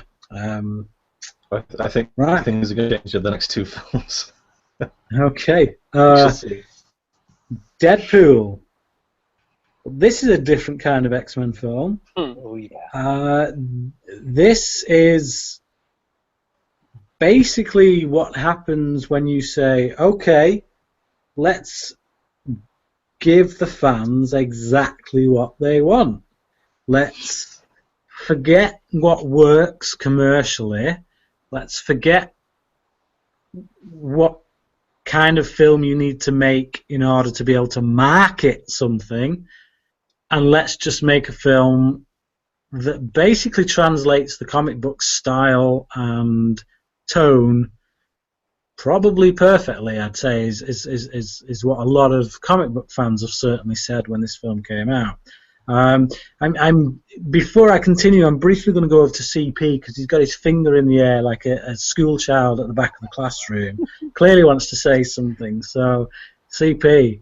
I think you, as much as this is an X-Men chat, you have to keep in mind that Fox made this property, and part of the reason they were so gung-ho or finally willing to do Deadpool was because they just don't know what the hell they're doing with their other Marvel property.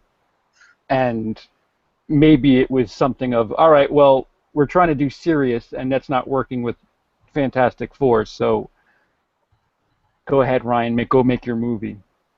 Because Fox and Sony have just been notoriously awful with how they just are like Marvel's backside with some of the stuff they're doing.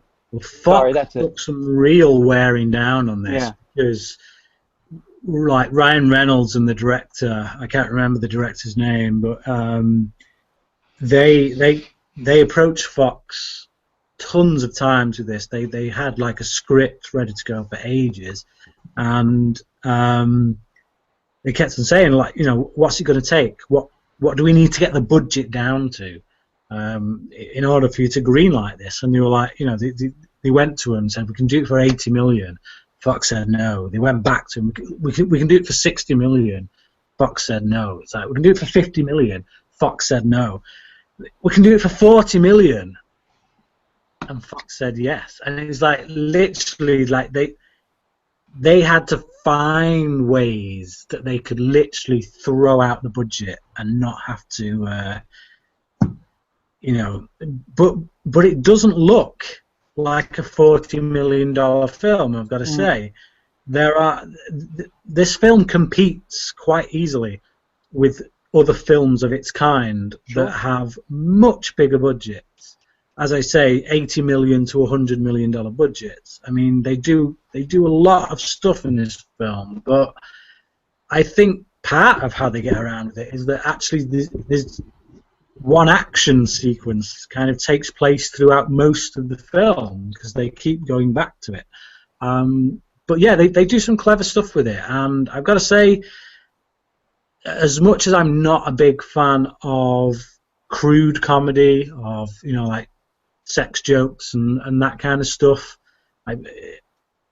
I laughed in this at least like 4 times a minute, which I don't tend to do with most comedies, and I'm not talking about like action comedy. I mean like comedies, films that are designed to make you laugh. Rarely make me laugh as much as I did in this, and a lot of the times that I laughed during this, I kind of felt like I shouldn't be, but I couldn't help myself.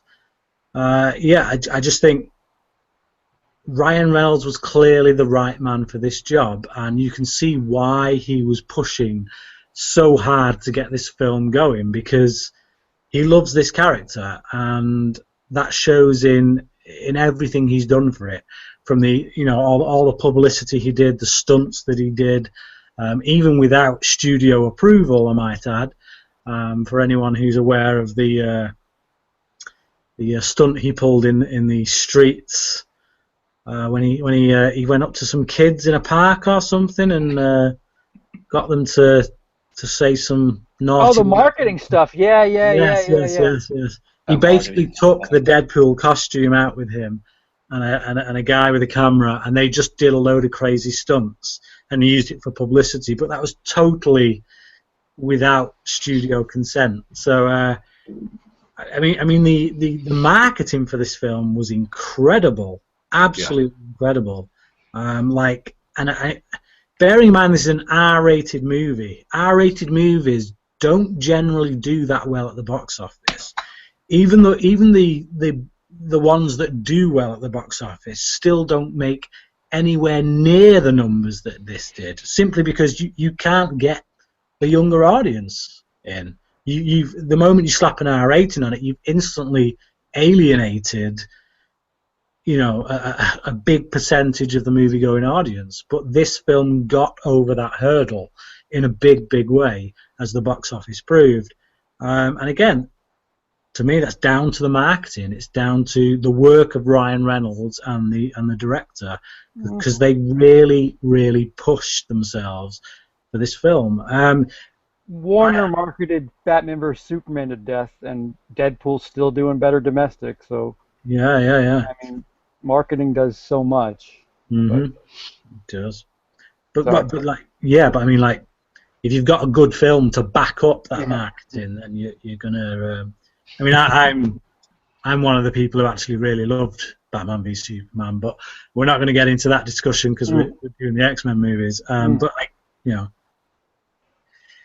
it still stands. You put a good movie behind that kind of marketing, then sold. But what do you think of the film overall? I mean, clearly you can tell that I liked it.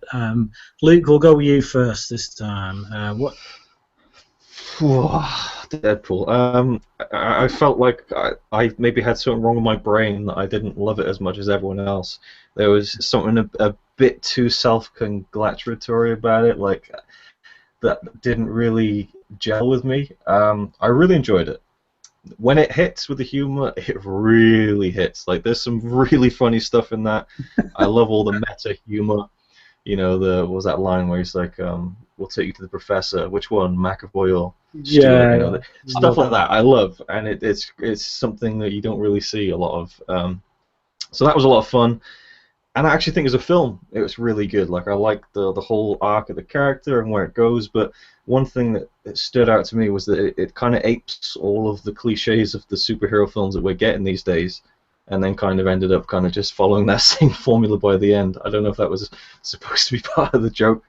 But I really enjoyed it. There's just a lot of the humor didn't really do anything for me. And so, I don't know, I felt like I was an old man sitting in that cinema with everyone laughing, and I'm just like, it wasn't that funny. I don't know. I definitely have the unpopular opinion with that, but I still really, really enjoyed it. So, it is what it is. So you kind of feel about that the way I feel about Mad Max Fury Road, I think. CP, you're up. I could almost sort of understand what Luke is saying. I think. Listen, I think it's.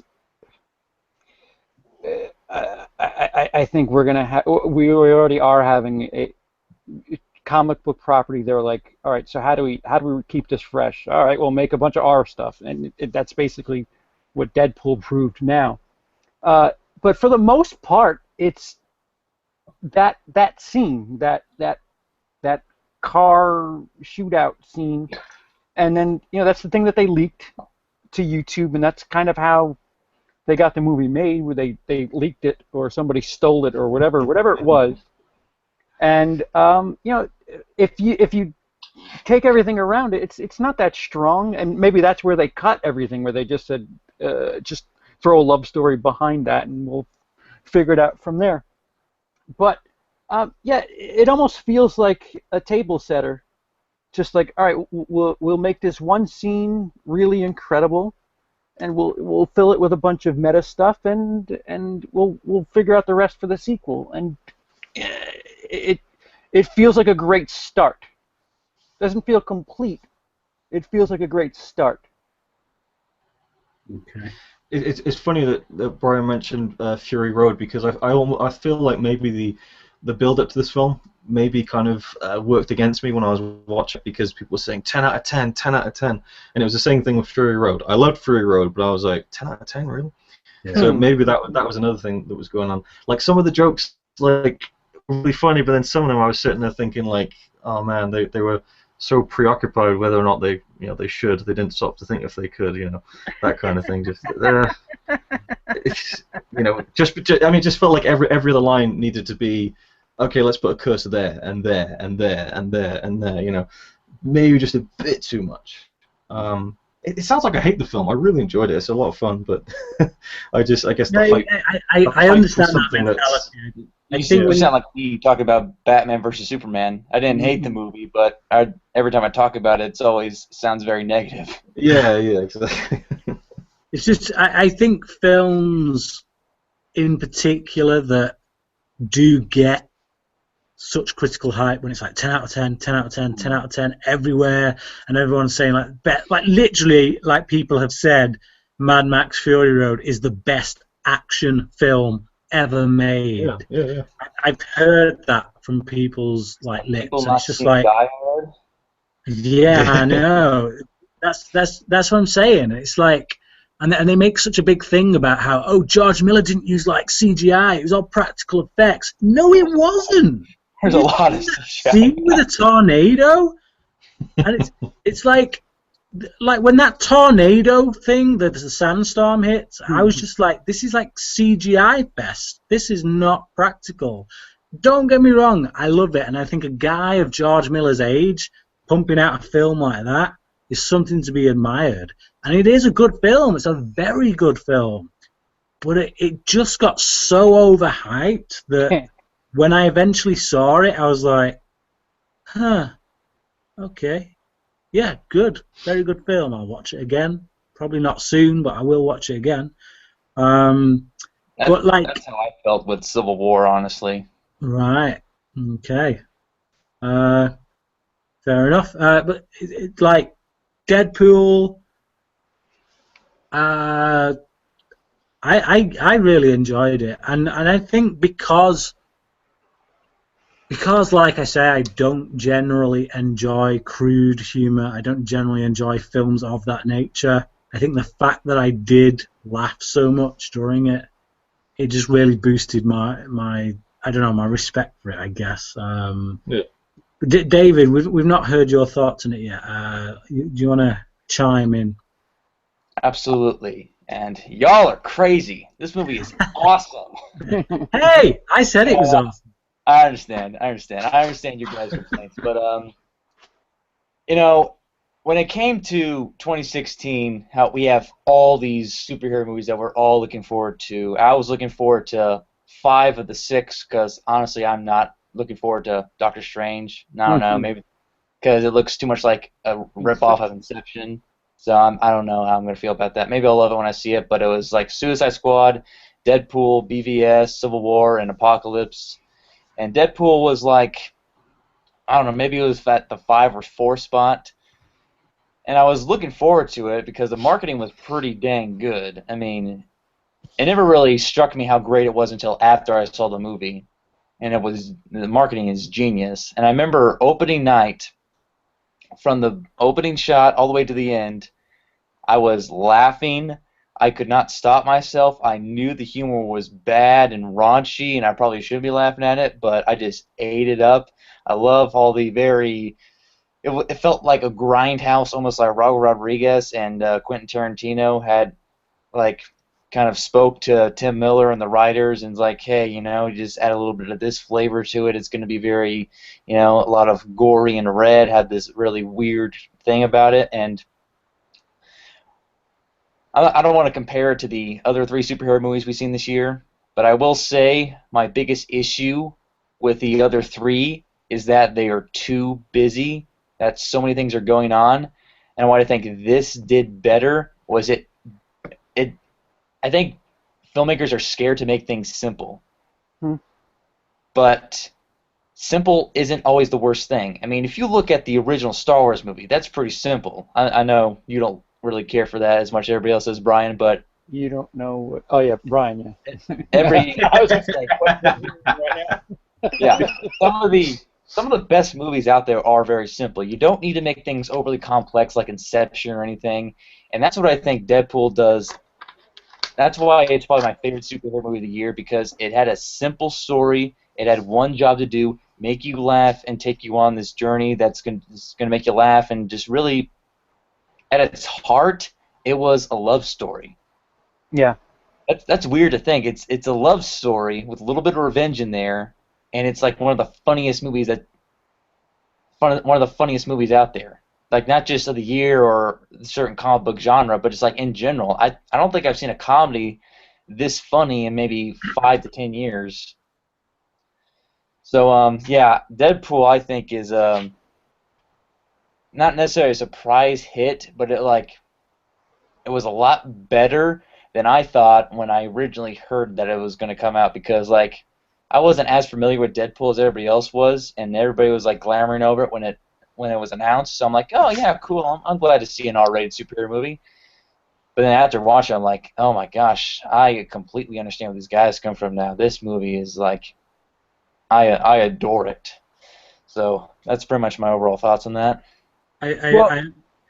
There's just that line that came to my head that I really loved as well, when he knocks on the Xavier mansion, and the Colossus comes to the door, and it's like, the girl, and it's like, he's like, is the only you two ever around here, or is it just because like they couldn't afford to get more of the higher profile cast members in? It's just like, I just thought, yeah, that's any more X-Men. Yeah. It's like no other X-Men seem to be around, just you two. But yeah, I thought that was hilarious. Can we piggyback David's statement there? Do any of us think, as far as 2016 is concerned, is Deadpool not number one for anybody else? Nope. It's my number one. Comic book movie. Definitely. No, it's my number one comic book movie too. I'm curious to see what Brian and Luke, because I have an interesting opinion on that. For me, I almost hate saying it, because You're gonna say it, aren't you? Because I really wanted Batman v Superman to be my favorite, but me too, man. Me too. I actually have to go with Civil War. Okay.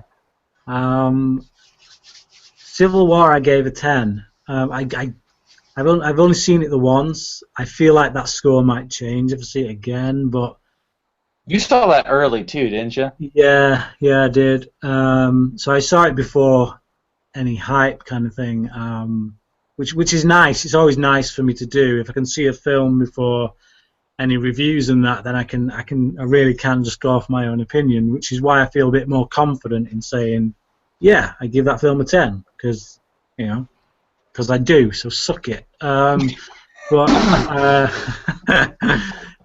Batman v Superman is, now you'll laugh when I say this, it's a film that I give a 9 out of 10, but that is literally because I'm such a die-hard Batman fan, and even though I can see certain problems with the film, quite a few of which I think may be cured when we get the 3-hour cut, but aren't cured with the current cut that we have, I just enjoy it. I enjoy seeing Ben Affleck's Batman on screen. I prefer the DC characters. I prefer the DC tone.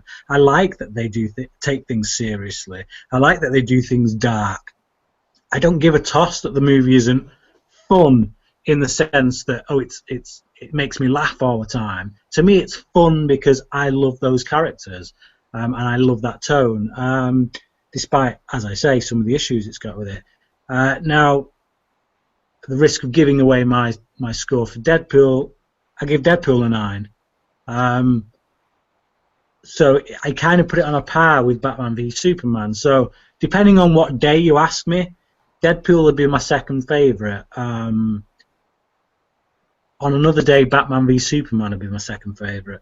If you would say, okay, you got to judge this on from a cinephile perspective, you're judging purely on the way the film is made, then I would probably say Deadpool is a better made film. But as a fan, which film am I going to watch most?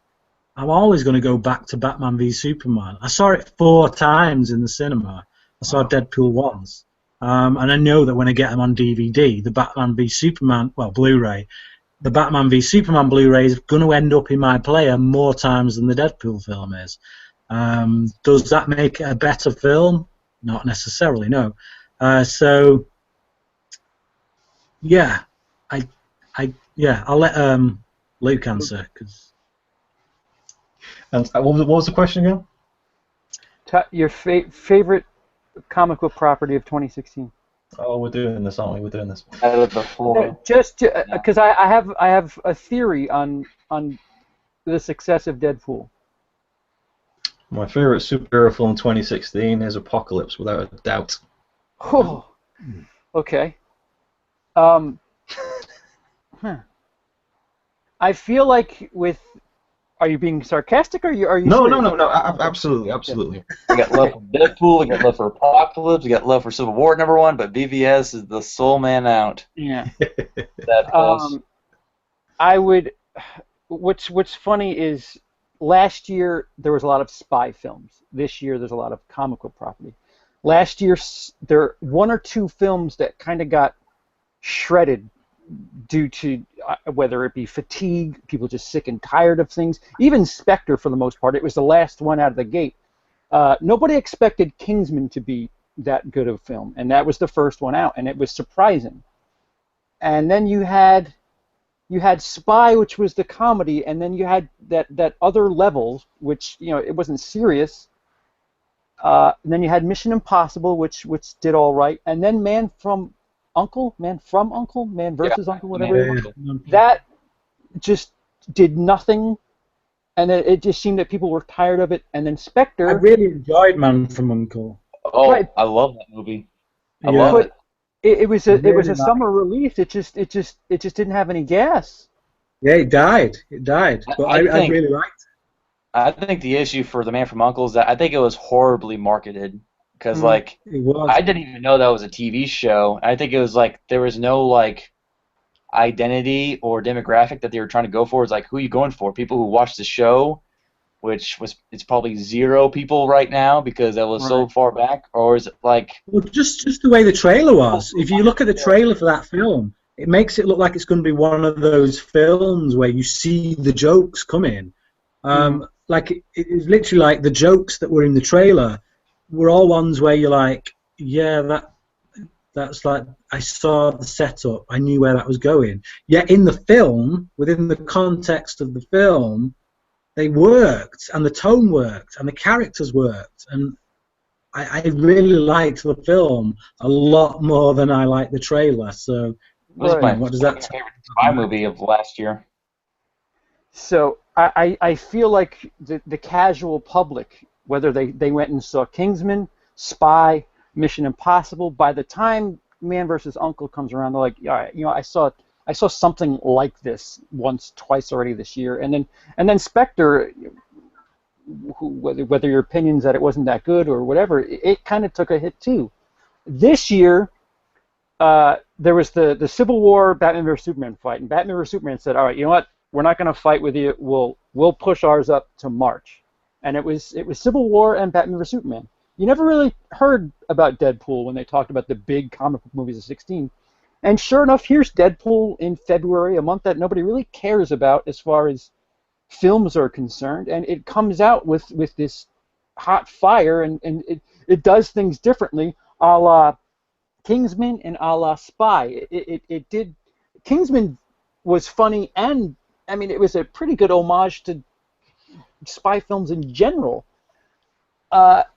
So Deadpool kind of rejuvenated something while being a different taste.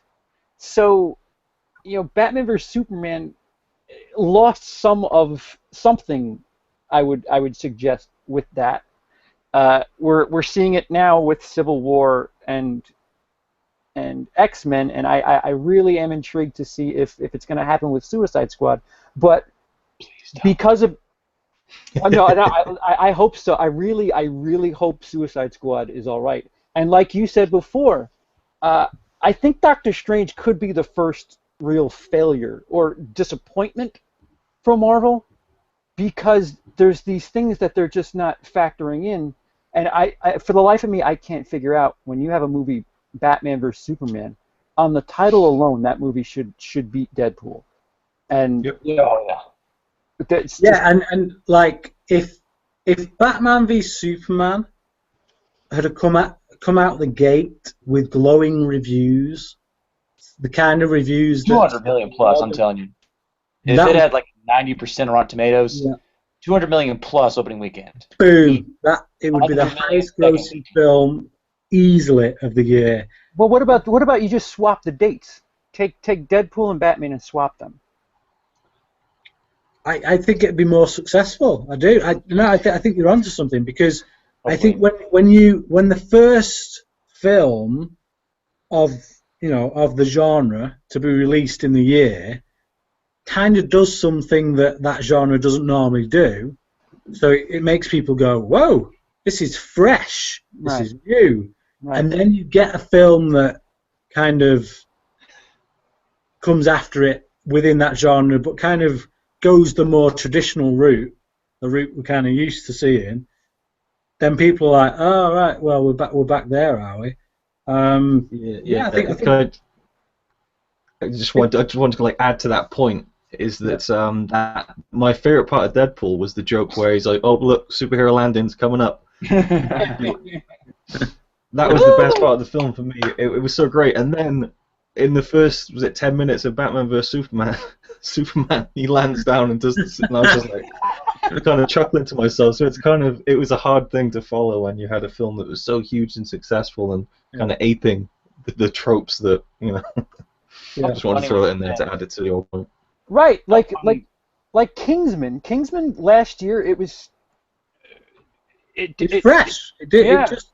It took all the tropes of the genre and kind of put them on the head and played with them and twisted them and stuff. So yeah, if you do that, if you're the first film out of the gate and you do that, then you're calling all the other films out. You're saying, hey guys, do something different. And when the audience goes and they're not really doing it different, they're not doing anything bad, because I still don't think Batman v Superman is as bad as people make out. You look at that score on Rotten Tomatoes, that score, I'm sorry, you can talk about the flaws in Batman v Superman, but it doesn't warrant the kind of score it gets on Rotten Tomatoes. It doesn't deserve to be lower than My Big Fat Greek Wedding 2. Yeah. I would really love to really visit. Come on, it's worse than that.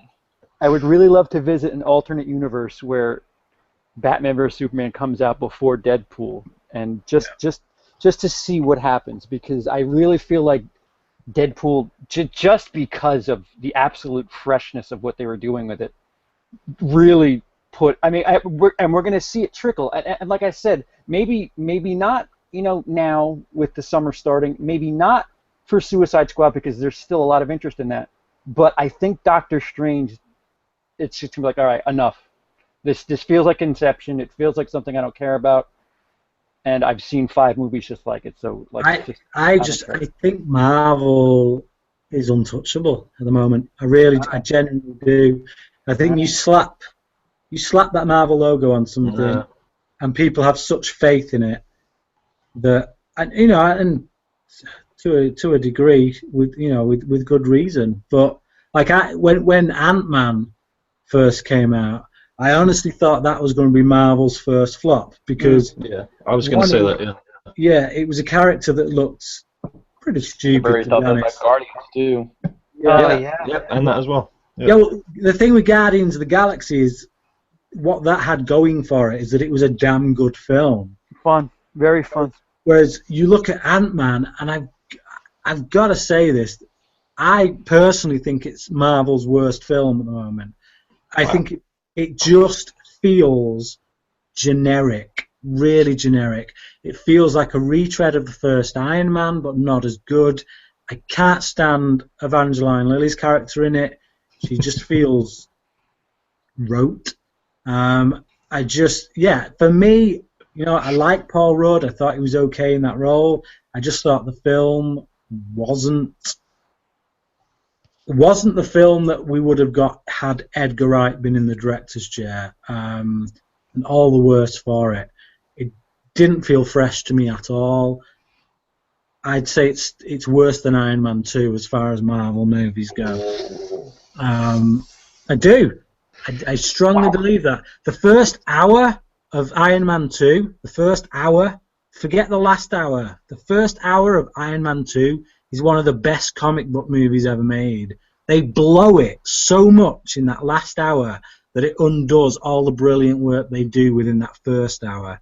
Everything up to that the first, not the fight scene in the racetrack, but the scene afterwards when Tony meets Vanko in the changing rooms bit. He's cuffed and whatnot, and they have that bit of talk about the blood in the water and the shark start circling. All of that I was proper gripped up till that point, and it was after that it starts to go off the rails. But up to that point, it was a perfect comic book movie. But Ant-Man doesn't have any of that. It's a good film, don't get me wrong. I wouldn't say, toss it out with the baby in the bathwater, but it's just generic, and that would be my review of it, generic. So, yeah, I don't know how I got into a big spiel about hating on Ant-Man, but... It's funny that you mention that, because everything you feel about Iron Man 2, I feel the exact same way about Iron Man 3.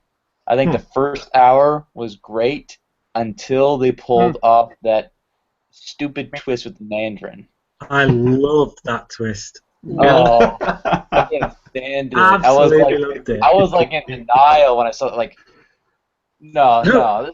Seriously, I'm not a reader of the Iron Man comic books, but even I was in denial. I went with my wife to see it, and when it happened, I looked at her and I went,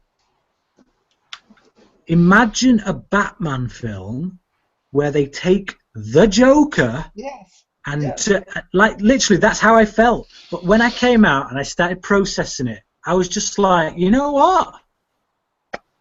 Well done to a studio that has the balls to pull that move off, because it was fresh. I will admit, it was I admire them for the ballsy move. I didn't like it, but it is admirable because they went for it. It was something different, and it's what made that film not just a Marvel movie, but a Shane Black movie. And the one thing that's sorely lacking in Marvel movies is allowing directors. I mean, say what you want about Zack Snyder, but Batman v Superman is a Zack Snyder film. The studio let him do a Zack Snyder film. Now, I'd like Marvel to let directors. They got rid of Edgar Wright. The whole thing fell through with Edgar Wright. I loved an Edgar Wright Ant-Man. With Iron Man 3, we got a Shane Black Iron Man movie, and I love Shane Black. So Iron Man 3 is my favorite Iron Man film. I love it.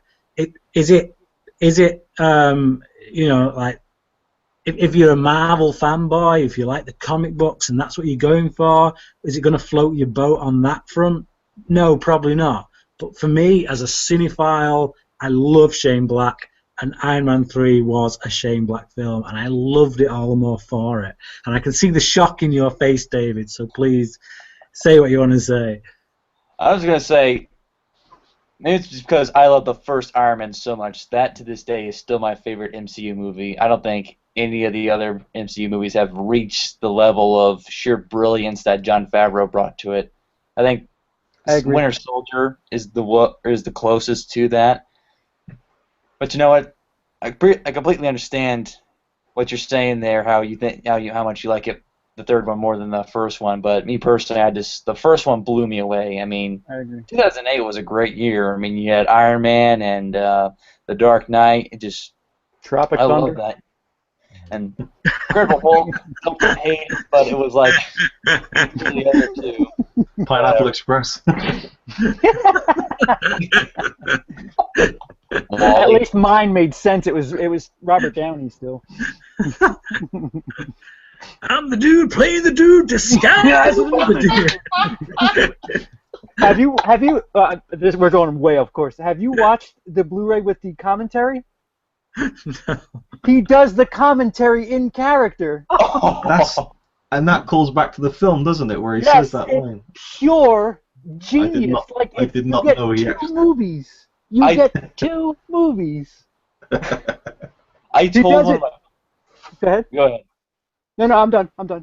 Oh, okay. I told one of my friends that Robert Downey Jr. was nominated for an Oscar for that movie, and he called me a liar. I'm like, I'm dead serious. He got nominated for an Oscar for it. Like, I'm kind of amazed and kind of not amazed because it was so good, but it was like so not Oscar.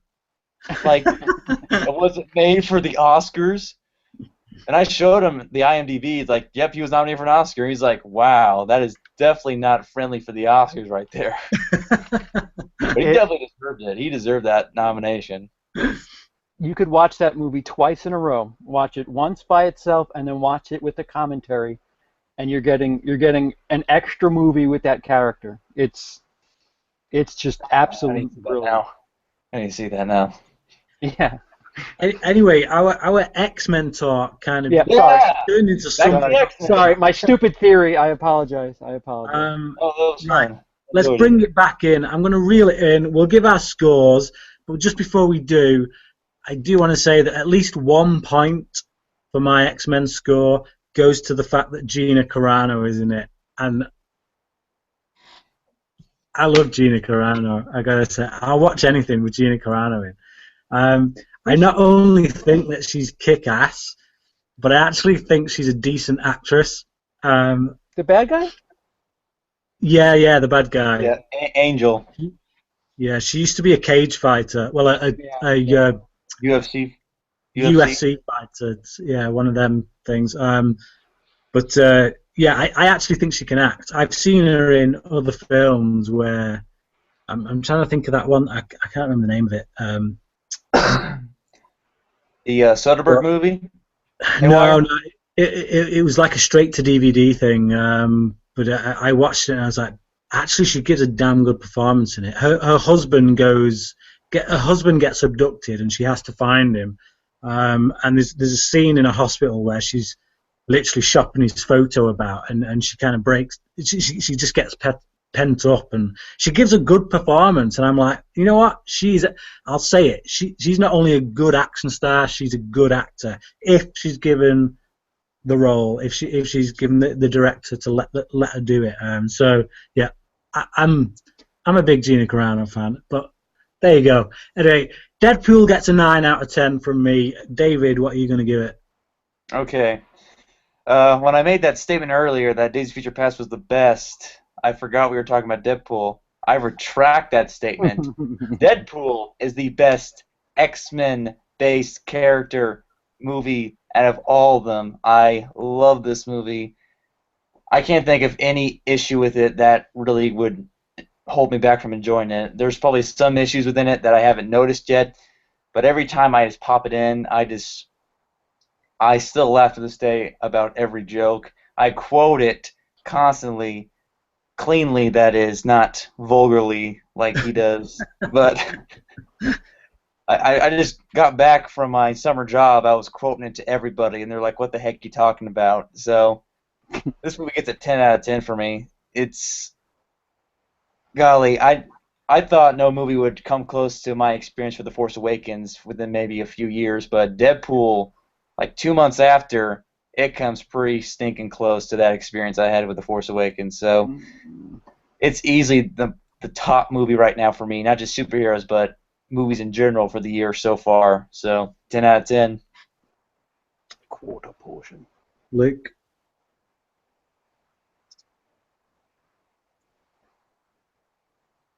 How about your mic, buddy? Can't hear you, mate. Little muted. Hello? Oh, mate, we can't hear you. What happened? What'd you do, Your Luke? father. CP, Okay. you go and. Luke says, "There are too many of them. What are we going to do?" Sorry. I give Deadpool a 9. A 9. Yeah. I give it a 9. And yeah, Luke, we get to talk about the new one.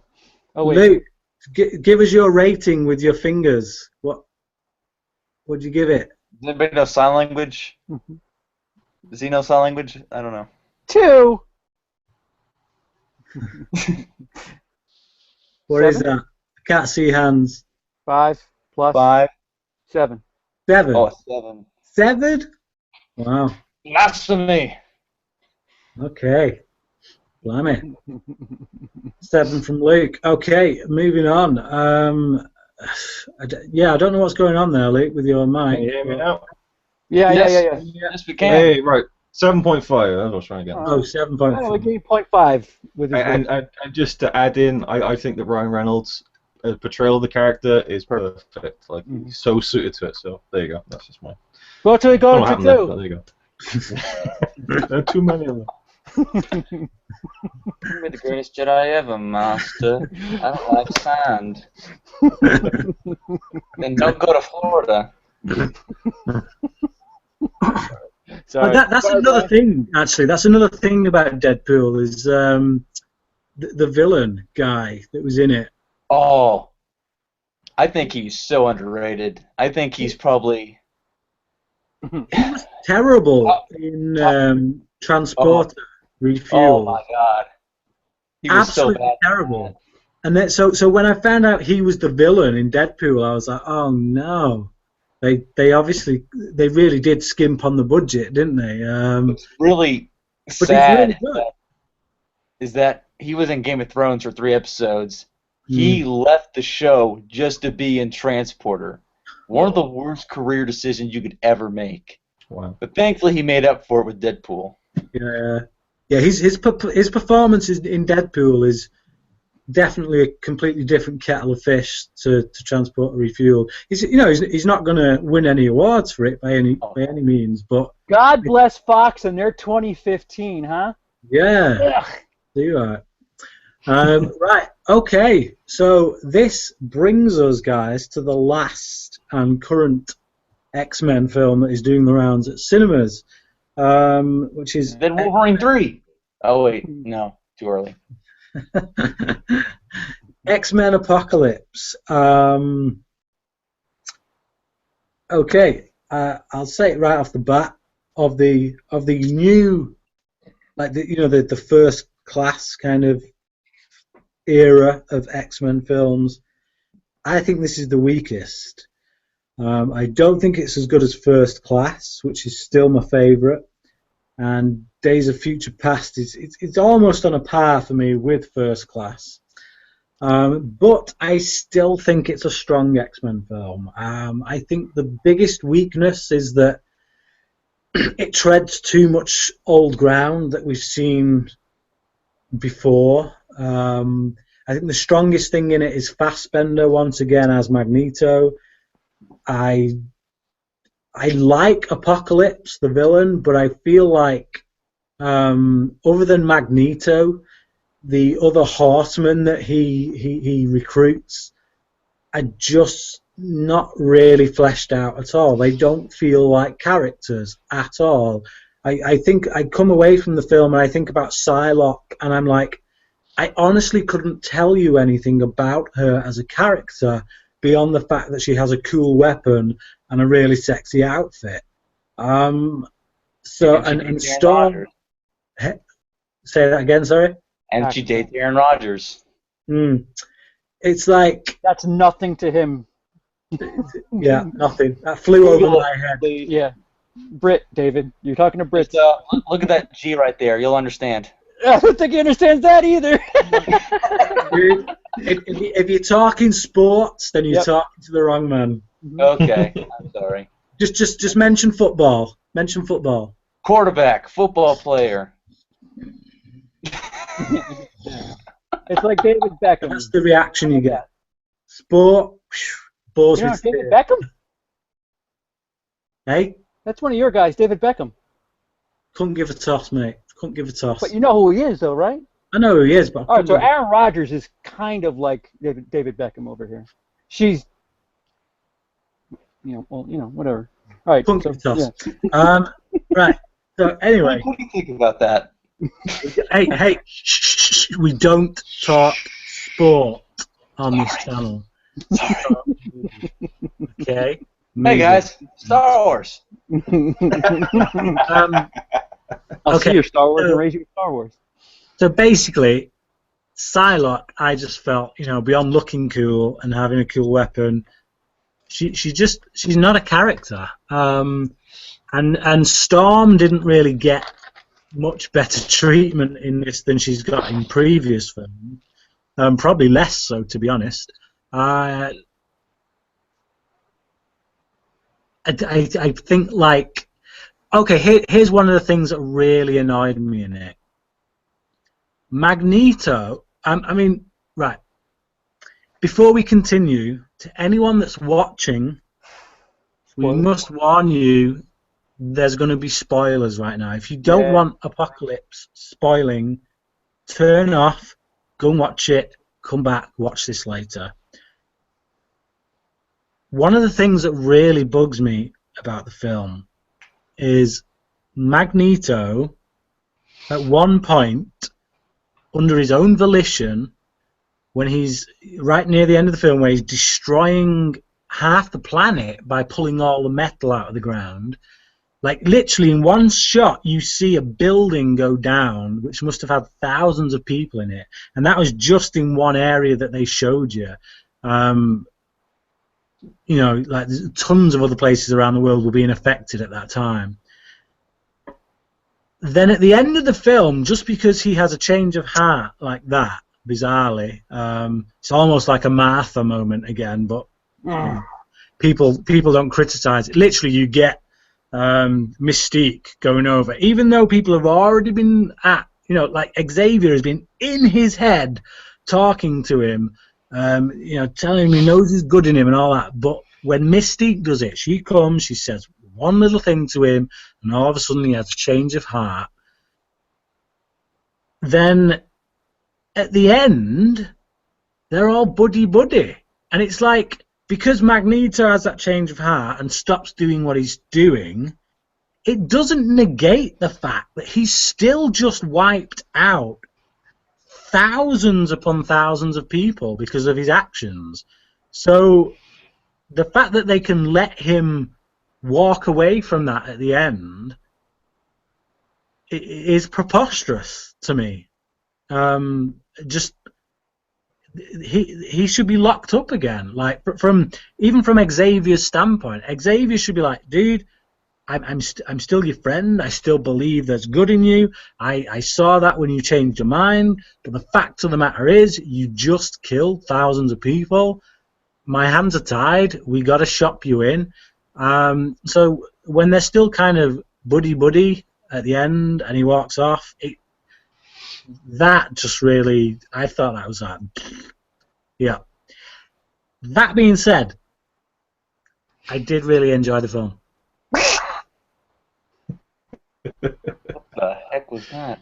Someone have a duck in the background? Yeah, that was me taking a crap right on everything Brian just said. CP, you go next. To piggyback what you said and to erase that, I enjoyed the film part.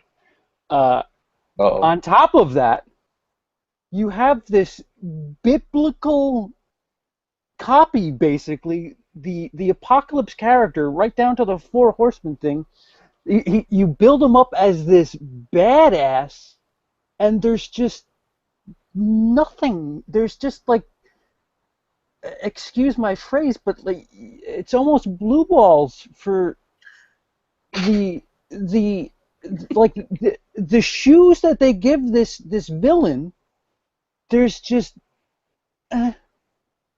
like it's like you said, Magneto's doing all this crazy stuff.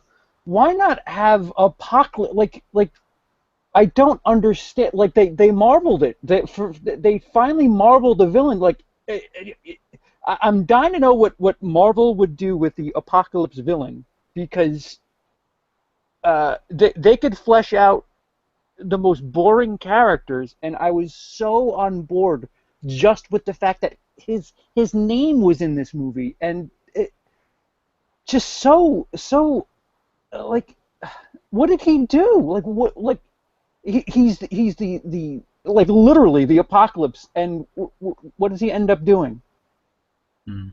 I mean, it's a sincerely open question. Like, what does he do? Like, what's so terrible about him?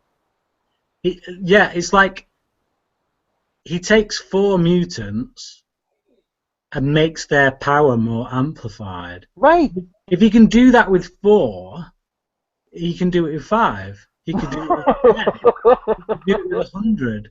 So, you know, there's a lot of stuff wrong with the film. I've got to confess. I've only seen it once. Well, yeah, ditto.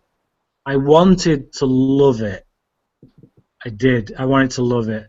And when we got the Quicksilver scene in this one, I don't mind saying I was actually rolling my eyes, because it felt like they'd said, oh, you know what? That Quicksilver scene in Days of Future Past went down really well. We've got to do another one of those. And that's all it feels like. It's just, and like literally that character just kind of strolls up at the mansion house just out of convenience.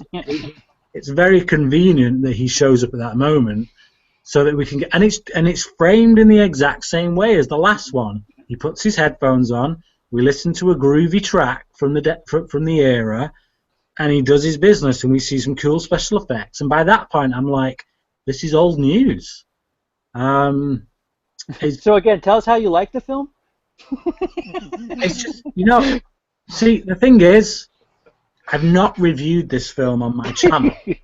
And what usually happens is I come out of a film and in my head I give it a grade, just like because I think, oh, I enjoyed that. I give it a grade. So purely from an entertainment standpoint, I give it a grade in my head.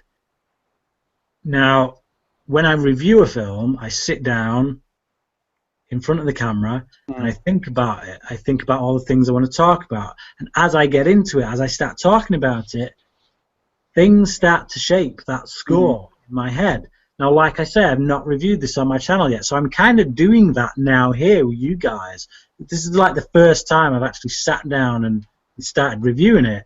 So the score that was in my head for this is actually, it's decreasing as we talk. So it'll be interesting to hear what Luke and David have to say about it. So because Luke should be the pinnacle of everything, because we have a bit of a spoiler for his score. But okay, so so you're saying you want to hear Luke now, or you want to hear David? No, let's close with Luke, because I think Luke will probably have the most favorable thing to say out of all of us. Okay, David.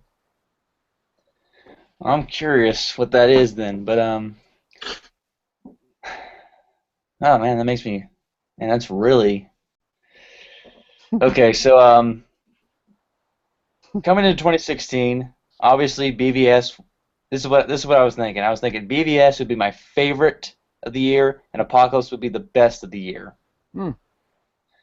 But after coming out loving Deadpool, giving it a 10 out of 10. I walked into BVS, underwhelmed, didn't hate it, probably give it a 7 out of 10. Went into Civil War, underwhelmed just as much as BVS, give that a 7 out of 10. So my, kind of to quote Gordon Ramsay here, you lost your passion, you donut. So everybody stop doing British accents, please.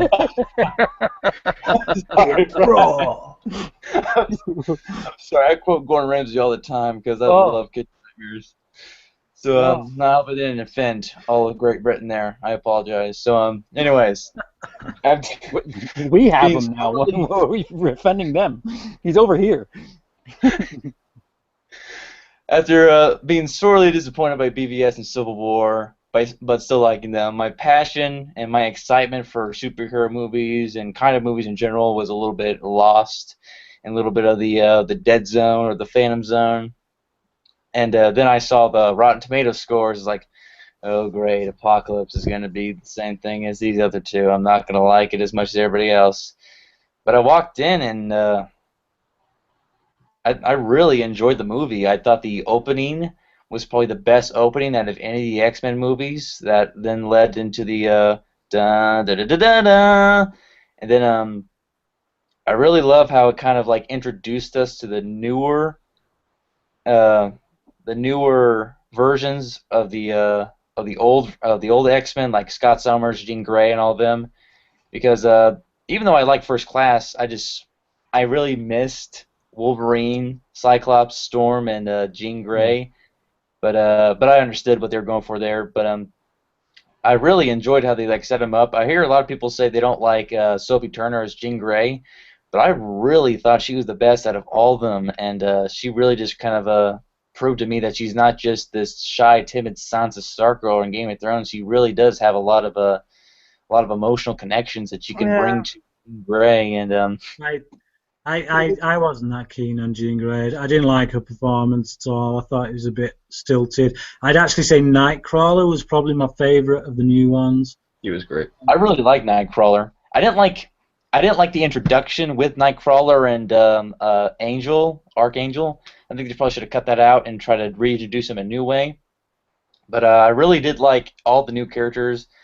Maybe not Cyclops as much as everybody else, because I think Ty Sheridan is almost becoming like a caricature of himself. He's kind of like that same kid who has these emotional teenage problems, like he had in Mud and Joe and all the other movies that he's in. But I still thought he was suitable, and I really thought that Nicholas Hoult brought his best performance as the Beast, because I didn't really care for him that much in First Class.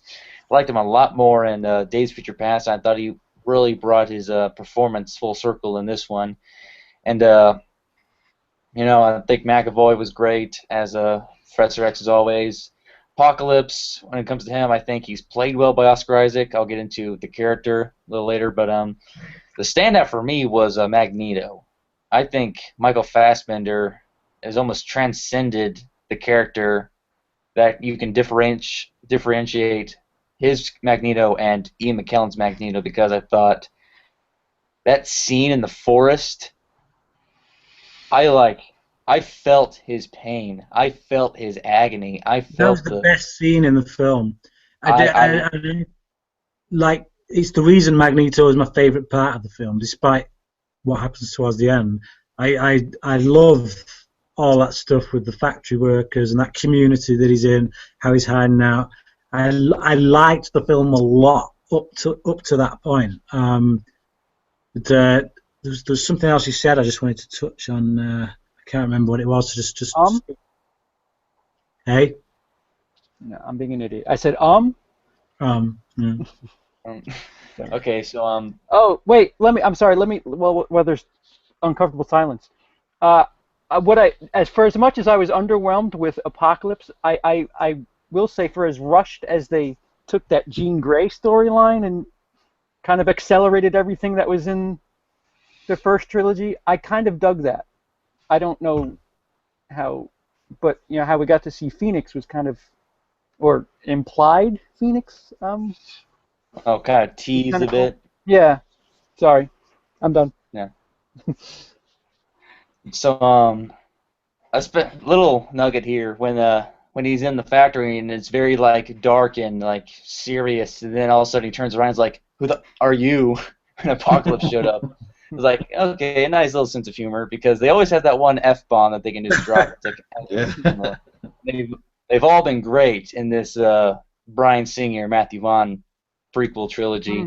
But anyways, so I think all the characters are great except for maybe Storm, which I think she was played well, but you take her out, nothing changes. You take out Archangel, nothing changes. Psylocke, you saw some potential with her, but really you can tell they kind of tinkered around her character, because maybe it wasn't coming together as well as they wanted to. But I think if they would have just had Apocalypse by himself, or maybe tag Magneto along, get rid of the Four Horsemen, change it up for the comics, that may have helped it out a little bit more, give us more time to actually develop Apocalypse, because even though I love the performance and I don't think he's as bad as everybody else is saying, I do think that he wasn't as developed as all these other past villains have. I definitely think he's better than Lex Luthor from BVS and Baron Zemo from Civil War, but then again, I guess that's not a high bar to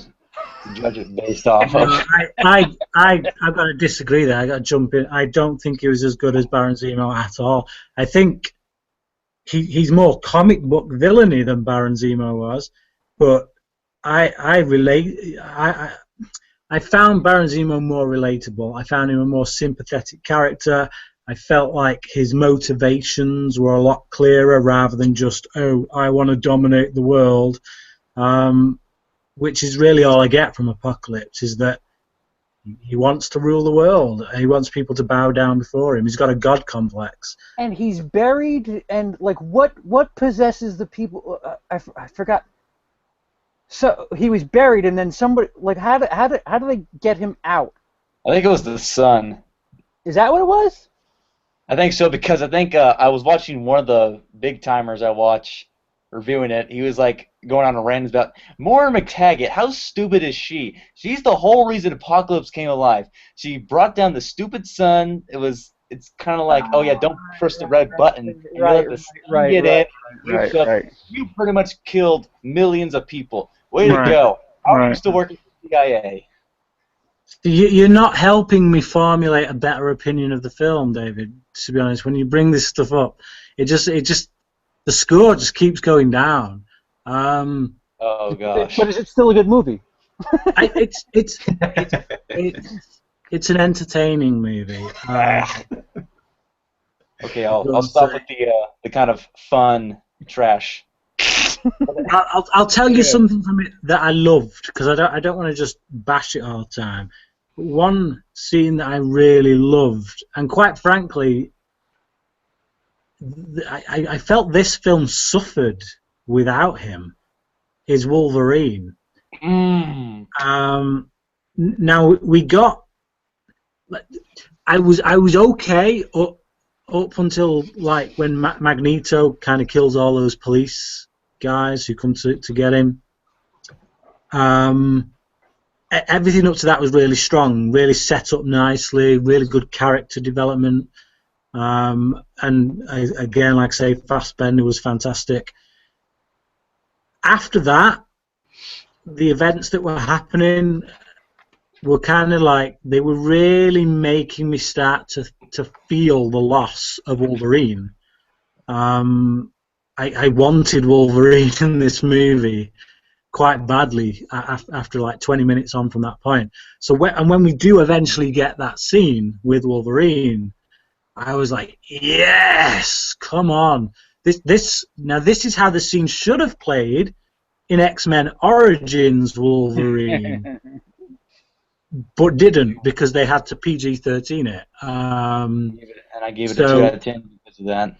Yeah, I mean, and that's another thing actually about this film, is that this, what rating is it over there? Is it a PG-13 over there?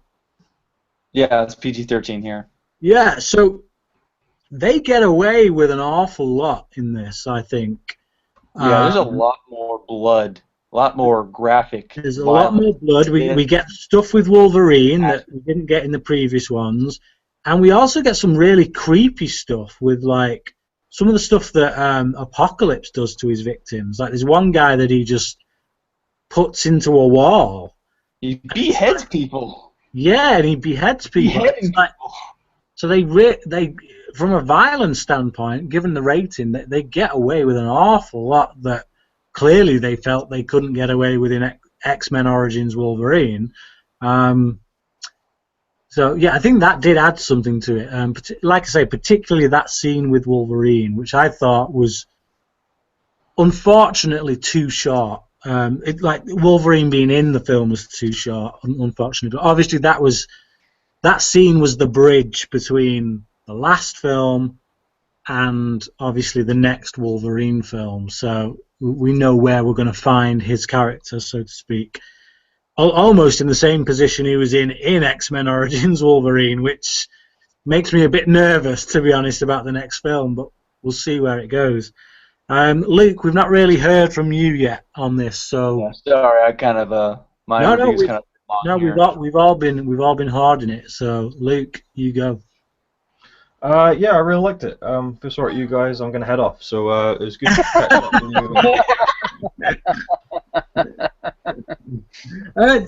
you. Was it you, Luke, who said a few hours ago, because we've been going for ages now, that this was your favourite X-Men film?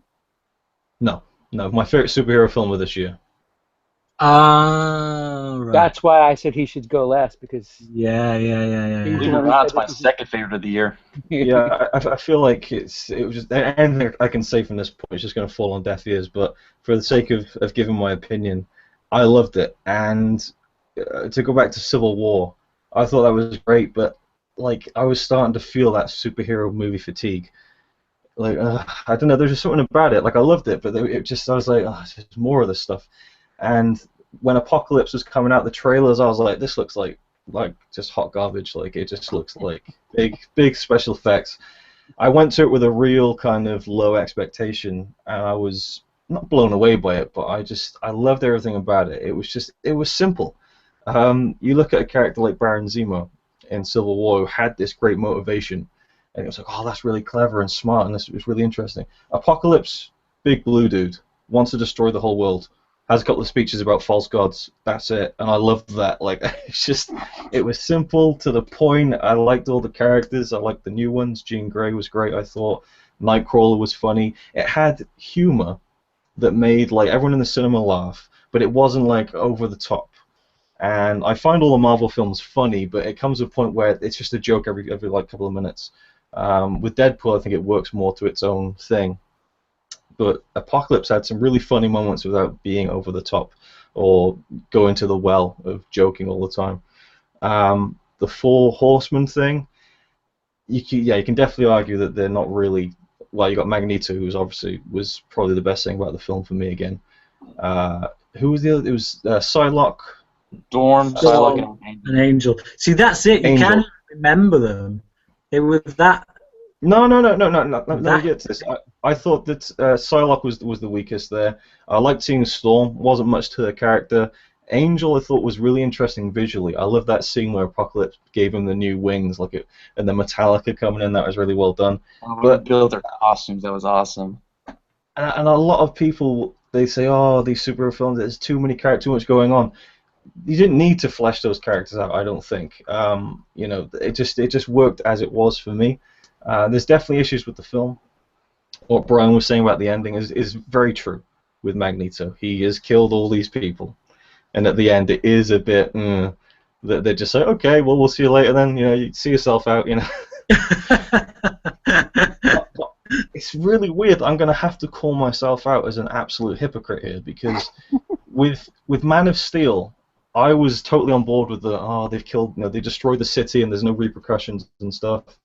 Then we had Age of Ultron, where they really made a point to say, right, we're saving all the civilians. And I was like, yeah, that's great. I didn't care in this one. I really didn't care. It was just like, yeah, he's destroying the world. I just got taken in with the fun of it and didn't really think too much about it. As for Magneto, you can kind of say that he's gone off now, and he is this guy who's been responsible for this huge event.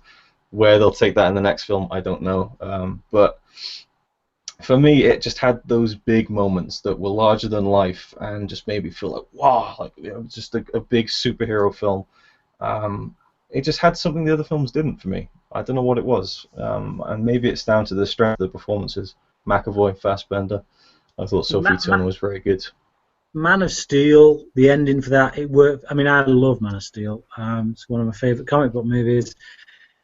But the ending for that worked because, yes, a lot of damage was caused, but it was caused because Zod was pushing Superman. He was, there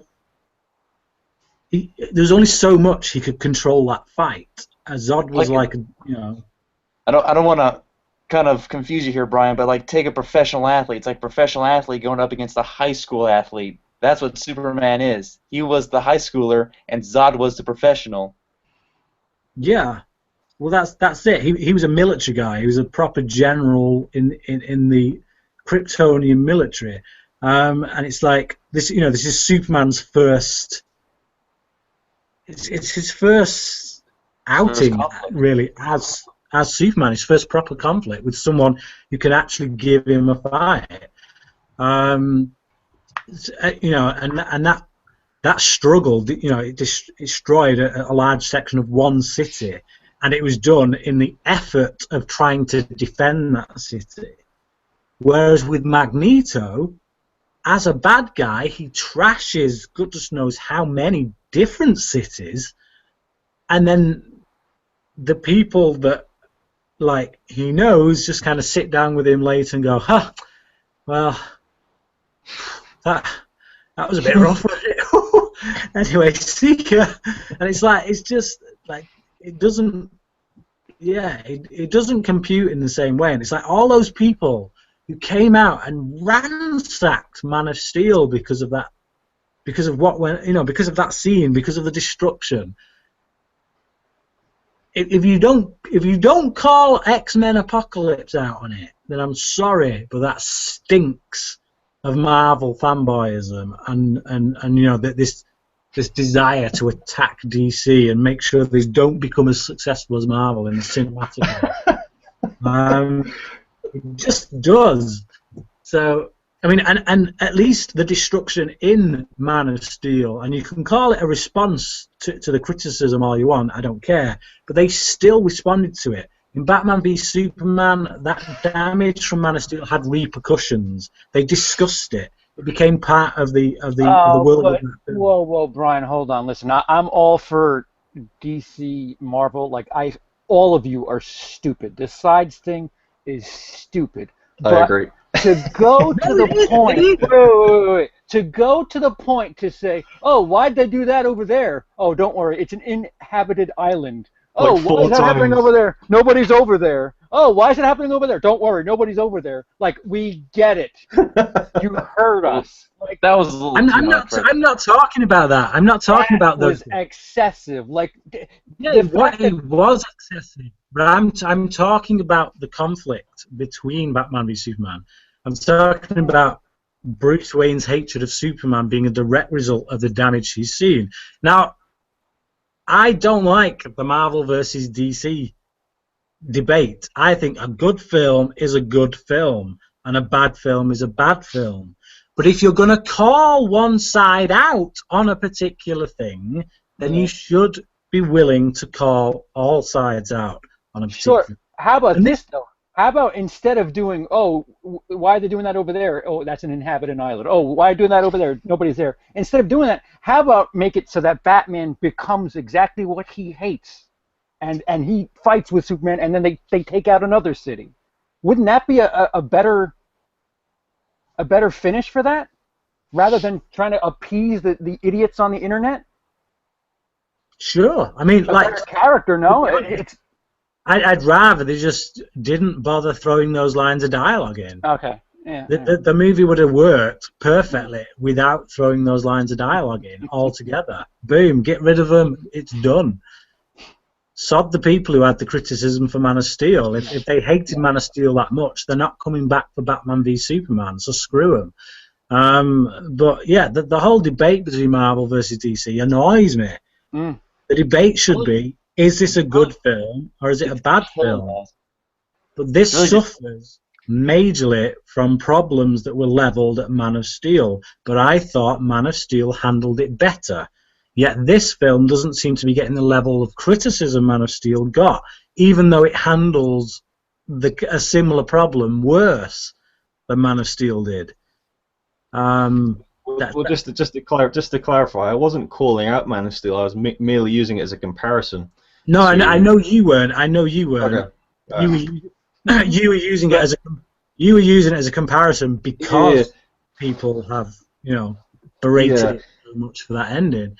I can only hold my hands up and say that it didn't bother me. I mean, your point is completely valid.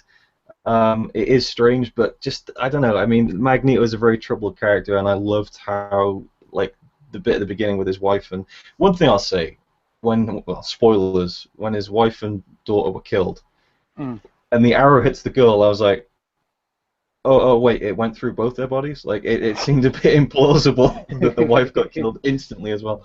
But his performance sold it. And I loved the scene when he went back to the steel mill and just confronted everyone and was like, you want to know who I am, and, I'm going to... Yeah. No, real dark stuff, like. Okay, listen. Here's how you fix that problem with Magneto that I have at the end. Easy fix. Easy fix. When they're in the destruction at the end, they've just defeated Apocalypse. Xavier looks at Magneto and says, "You know they're going to be coming for you now, don't you?" Yeah. And you end the film with him in a prison or something like that. Or he just leaves. He leaves. All He's that, like, yeah, I know they're coming for me. I ain't sticking around. See ya. Sounds like another good movie based on a comic book. It's just like, why have him go back to the X Mansion at the end and have that conversation there? It's like he's got to help rebuild it perfectly. That was a bit too neat as well, I thought. Well, yeah. They just floated it all together perfectly, like in a neat little package. Yeah. Yeah, that. Better than Mystique's horrible motivational speech at the end. You're X-Men. Oh yeah. Oh. I'm really interested to know what cell phone carrier service Jennifer Lawrence has, because she did a lot of phoning in throughout this film. I definitely will say that she just didn't seem to be that interested in her role. But it's interesting how the trailers seem to build her as like the star of the film. And she kind of wasn't. Jackman, you got to capitalize on Jennifer Lawrence. Yeah, I love the Wolverine scene as well. I loved how he didn't have a line of dialogue. That was great. And just the one last thing I'll say is at the very end when they're all teaming up against Apocalypse, it's like, right, let's all use our powers on him. It's such a cliched scene. We've seen it 1,000 times before, but I just really enjoyed it. I don't know what it was. It was just call it indulgent. I really loved the film. It's the weakest of the First Class trilogy for sure. But I like what I like. It was what it was. Right. I think we'll go to our grades. CP, we'll go with you. I'll say what I just put in the chat. Magneto is the hero the X-Men deserve, but not the one it needs right now. Oh, one last thing. I loved the fight with the head and stuff with Xavier and Apocalypse. It was a really cool little... I just liked the concept of that scene, although the trailers kind of gave away a lot of the ending, didn't it? Like, there's scenes from the ending battle. There's the final shot of the film is in the trailer. Yeah. Like, that was interesting. The last shot's in the very first trailer. All right, I'm done. CP, mark out of 10. I'm gonna give it a low 6.5, a high 7.5, and rest at 7. I don't know. I'll probably see it at least once more this year, and then maybe I don't know. Okay, David. Okay, I'm curious to see who's going to be higher, Luke or me. But I think it was a very busy movie, but I think it wasn't as noticeable as say BVS or Civil War was. Not to compare them, but I feel like it was better handled than some other movies that are busy. So I really had a great time with it. I'm probably going to give it an 8 out of 10. Then, believe it or not, I'm probably going to say I liked it more than First Class. Call me crazy, but You're crazy. I like it more than First Class. You're crazy. Good grief. I know who I won't be inviting on the show again. Okay, then. No, mate, just a joke. Be glad to have you back. Luke. I'm going to go 9, and I would say that I guess that means I've rated the whole. I guess I've given the whole trilogy a 9, but I think that Days of Future Past at the top, then First Class, then Apocalypse, and you can laugh all you want. There was no point in the film where I felt like, oh, this is too much, or this is a mess, or anything like that. It's just, it was just a fun, simple comic book film that didn't seem to overcomplicate things like they do in recent times. Maybe, you know, again, I thought Batman v Superman was very good. I enjoyed it a lot, but I thought it was maybe a bit too complicated at times. Like they tried to do too much. I don't know. I guess if I'm rating a film like this a 9 out of 10, I don't really have a leg to stand on, so I'll just shut up and and sit here with my 9. Look, it almost seems like you're saying that, you know, DC's too messy, the Marvel is too formulaic, and No, I don't think that. I don't think that. I was refreshed by how simple it was, and that's just how little it made sense, and how how little things pay off. everything made sense. There wasn't anything that I was left, you know, with my head scratching about. Okay. I could admit there's bits in it that you know, probably weren't completely logical, like the Magneto thing at the end. But when you just judge a film from enjoyment, which is all I ever do, you know, I've got to just call it as I see it, call it as I feel it as I'm watching it. It was a 9 out of 10 as enjoyment goes. You and your enjoyment agenda. Absolutely. Were you paid by the critic? I mean, you could argue that I was. You could argue that I was brainwashed by the film because you have Quicksilver running around in a Rush T-shirt with a Pink Floyd album cover in the background. My two favorite bands of all time. So. 1991. 80s rock feminist agenda.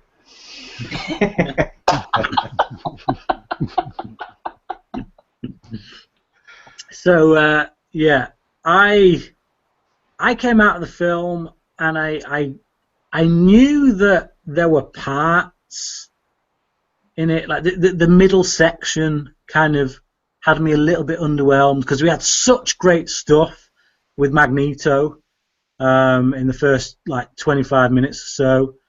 And then we just had this dip where it kind of just started to lose my interest a bit. And then Wolverine came into it, and it shot right back up again. I liked half of the climax. I liked the stuff with Xavier fighting Apocalypse, like kind of in the head. I really enjoyed that. But I didn't like the thing with Magneto. So it's one of them films it's like that for me. So really like, not so much, really like, not so much, really like, not so much. So the question is, do the bits I really like outweigh the bits that I don't? And from an entertainment standpoint, yeah, they kind of do. Like when we've lost CP. Anyway, when I came out of the film after having watched it, I think in my head, if you'd have asked me, I'd have said an 8 out of 10. I think I'd have given it an 8 out of 10. Since thinking about it and since us having this discussion, I think I would see my loyalty to the X-Men franchise doesn't make me want to lose a full point, so I kind of want to give it a 7.5. I think realistically, if I was being honest, I'd probably go down to a 7. But I don't want to because I like the X-Men and I did enjoy the film. I did get entertainment from it, so I'm going to give it a 7.5 out of 10. We've literally gotten right to the end here. We're going to sign off, so it's a shame that CP's just kind of disappeared. But yeah. Do we wait for him? Do we leave it? Well, to just add to your point at the end there, I hadn't really sat down and thought about this film. There's always that thing where as soon as you get out of a film, you feel at it in one way, and then when you look at it on paper or in your head, you change your mind about it. So I've heard all of your criticism, your complaints about it, and again, I still can't really take anything away from my enjoyment from it. Could that change with repeat viewings? Of course, but it just was what it was. And you say that you're a fan of the X-Men films. I wouldn't call myself a fan. It's like I said, a sleeper series for me. I'd never really think about it, on a month-to-month basis, and then I'll come to it after a couple of years and go, oh yeah, I really like these films. So it's not even coming from a big fan of the series. It's just, yeah. I am genuinely a big fan of the X-Men films. It's like they're that superhero movie that I don't understand why it doesn't kind of have more love, but it doesn't. It doesn't make the X-Men films don't make as much at the box office as your other superhero franchises for some bizarre reason. They make good money because they wouldn't keep putting them out if they didn't. I mean, obviously Deadpool kind of shattered the records as far as X-Men films go, but that was a bit of an anomaly. X-Men films in general, you know, they still make a lot of money, but they don't make like Marvel level. They don't even make DC level. But I've always wondered why. I don't really get it. I think maybe on some levels they're too cerebral for people. Maybe because they do have a lot of. They tend to have a lot of ideas in them. You know, when they're at their worst, like X-Men Origins, that's when they're just out and out action films.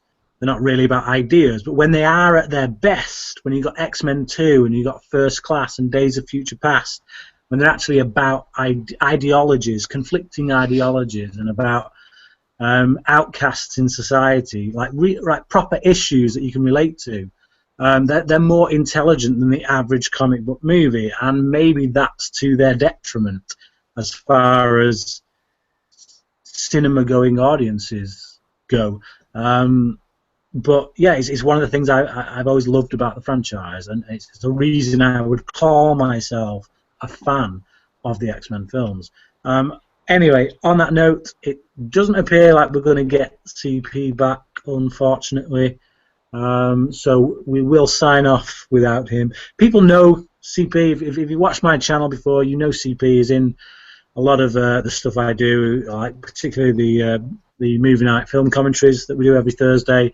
Check out his channel. It's called Will I Like It Reviews. He's a really good guy. He gets a bit of a bad rap for a load of junk that happened a while back that really got taken out of context. But just forget all that nonsense. Go over, check out his channel. It's a really great channel, and he's a really great guy.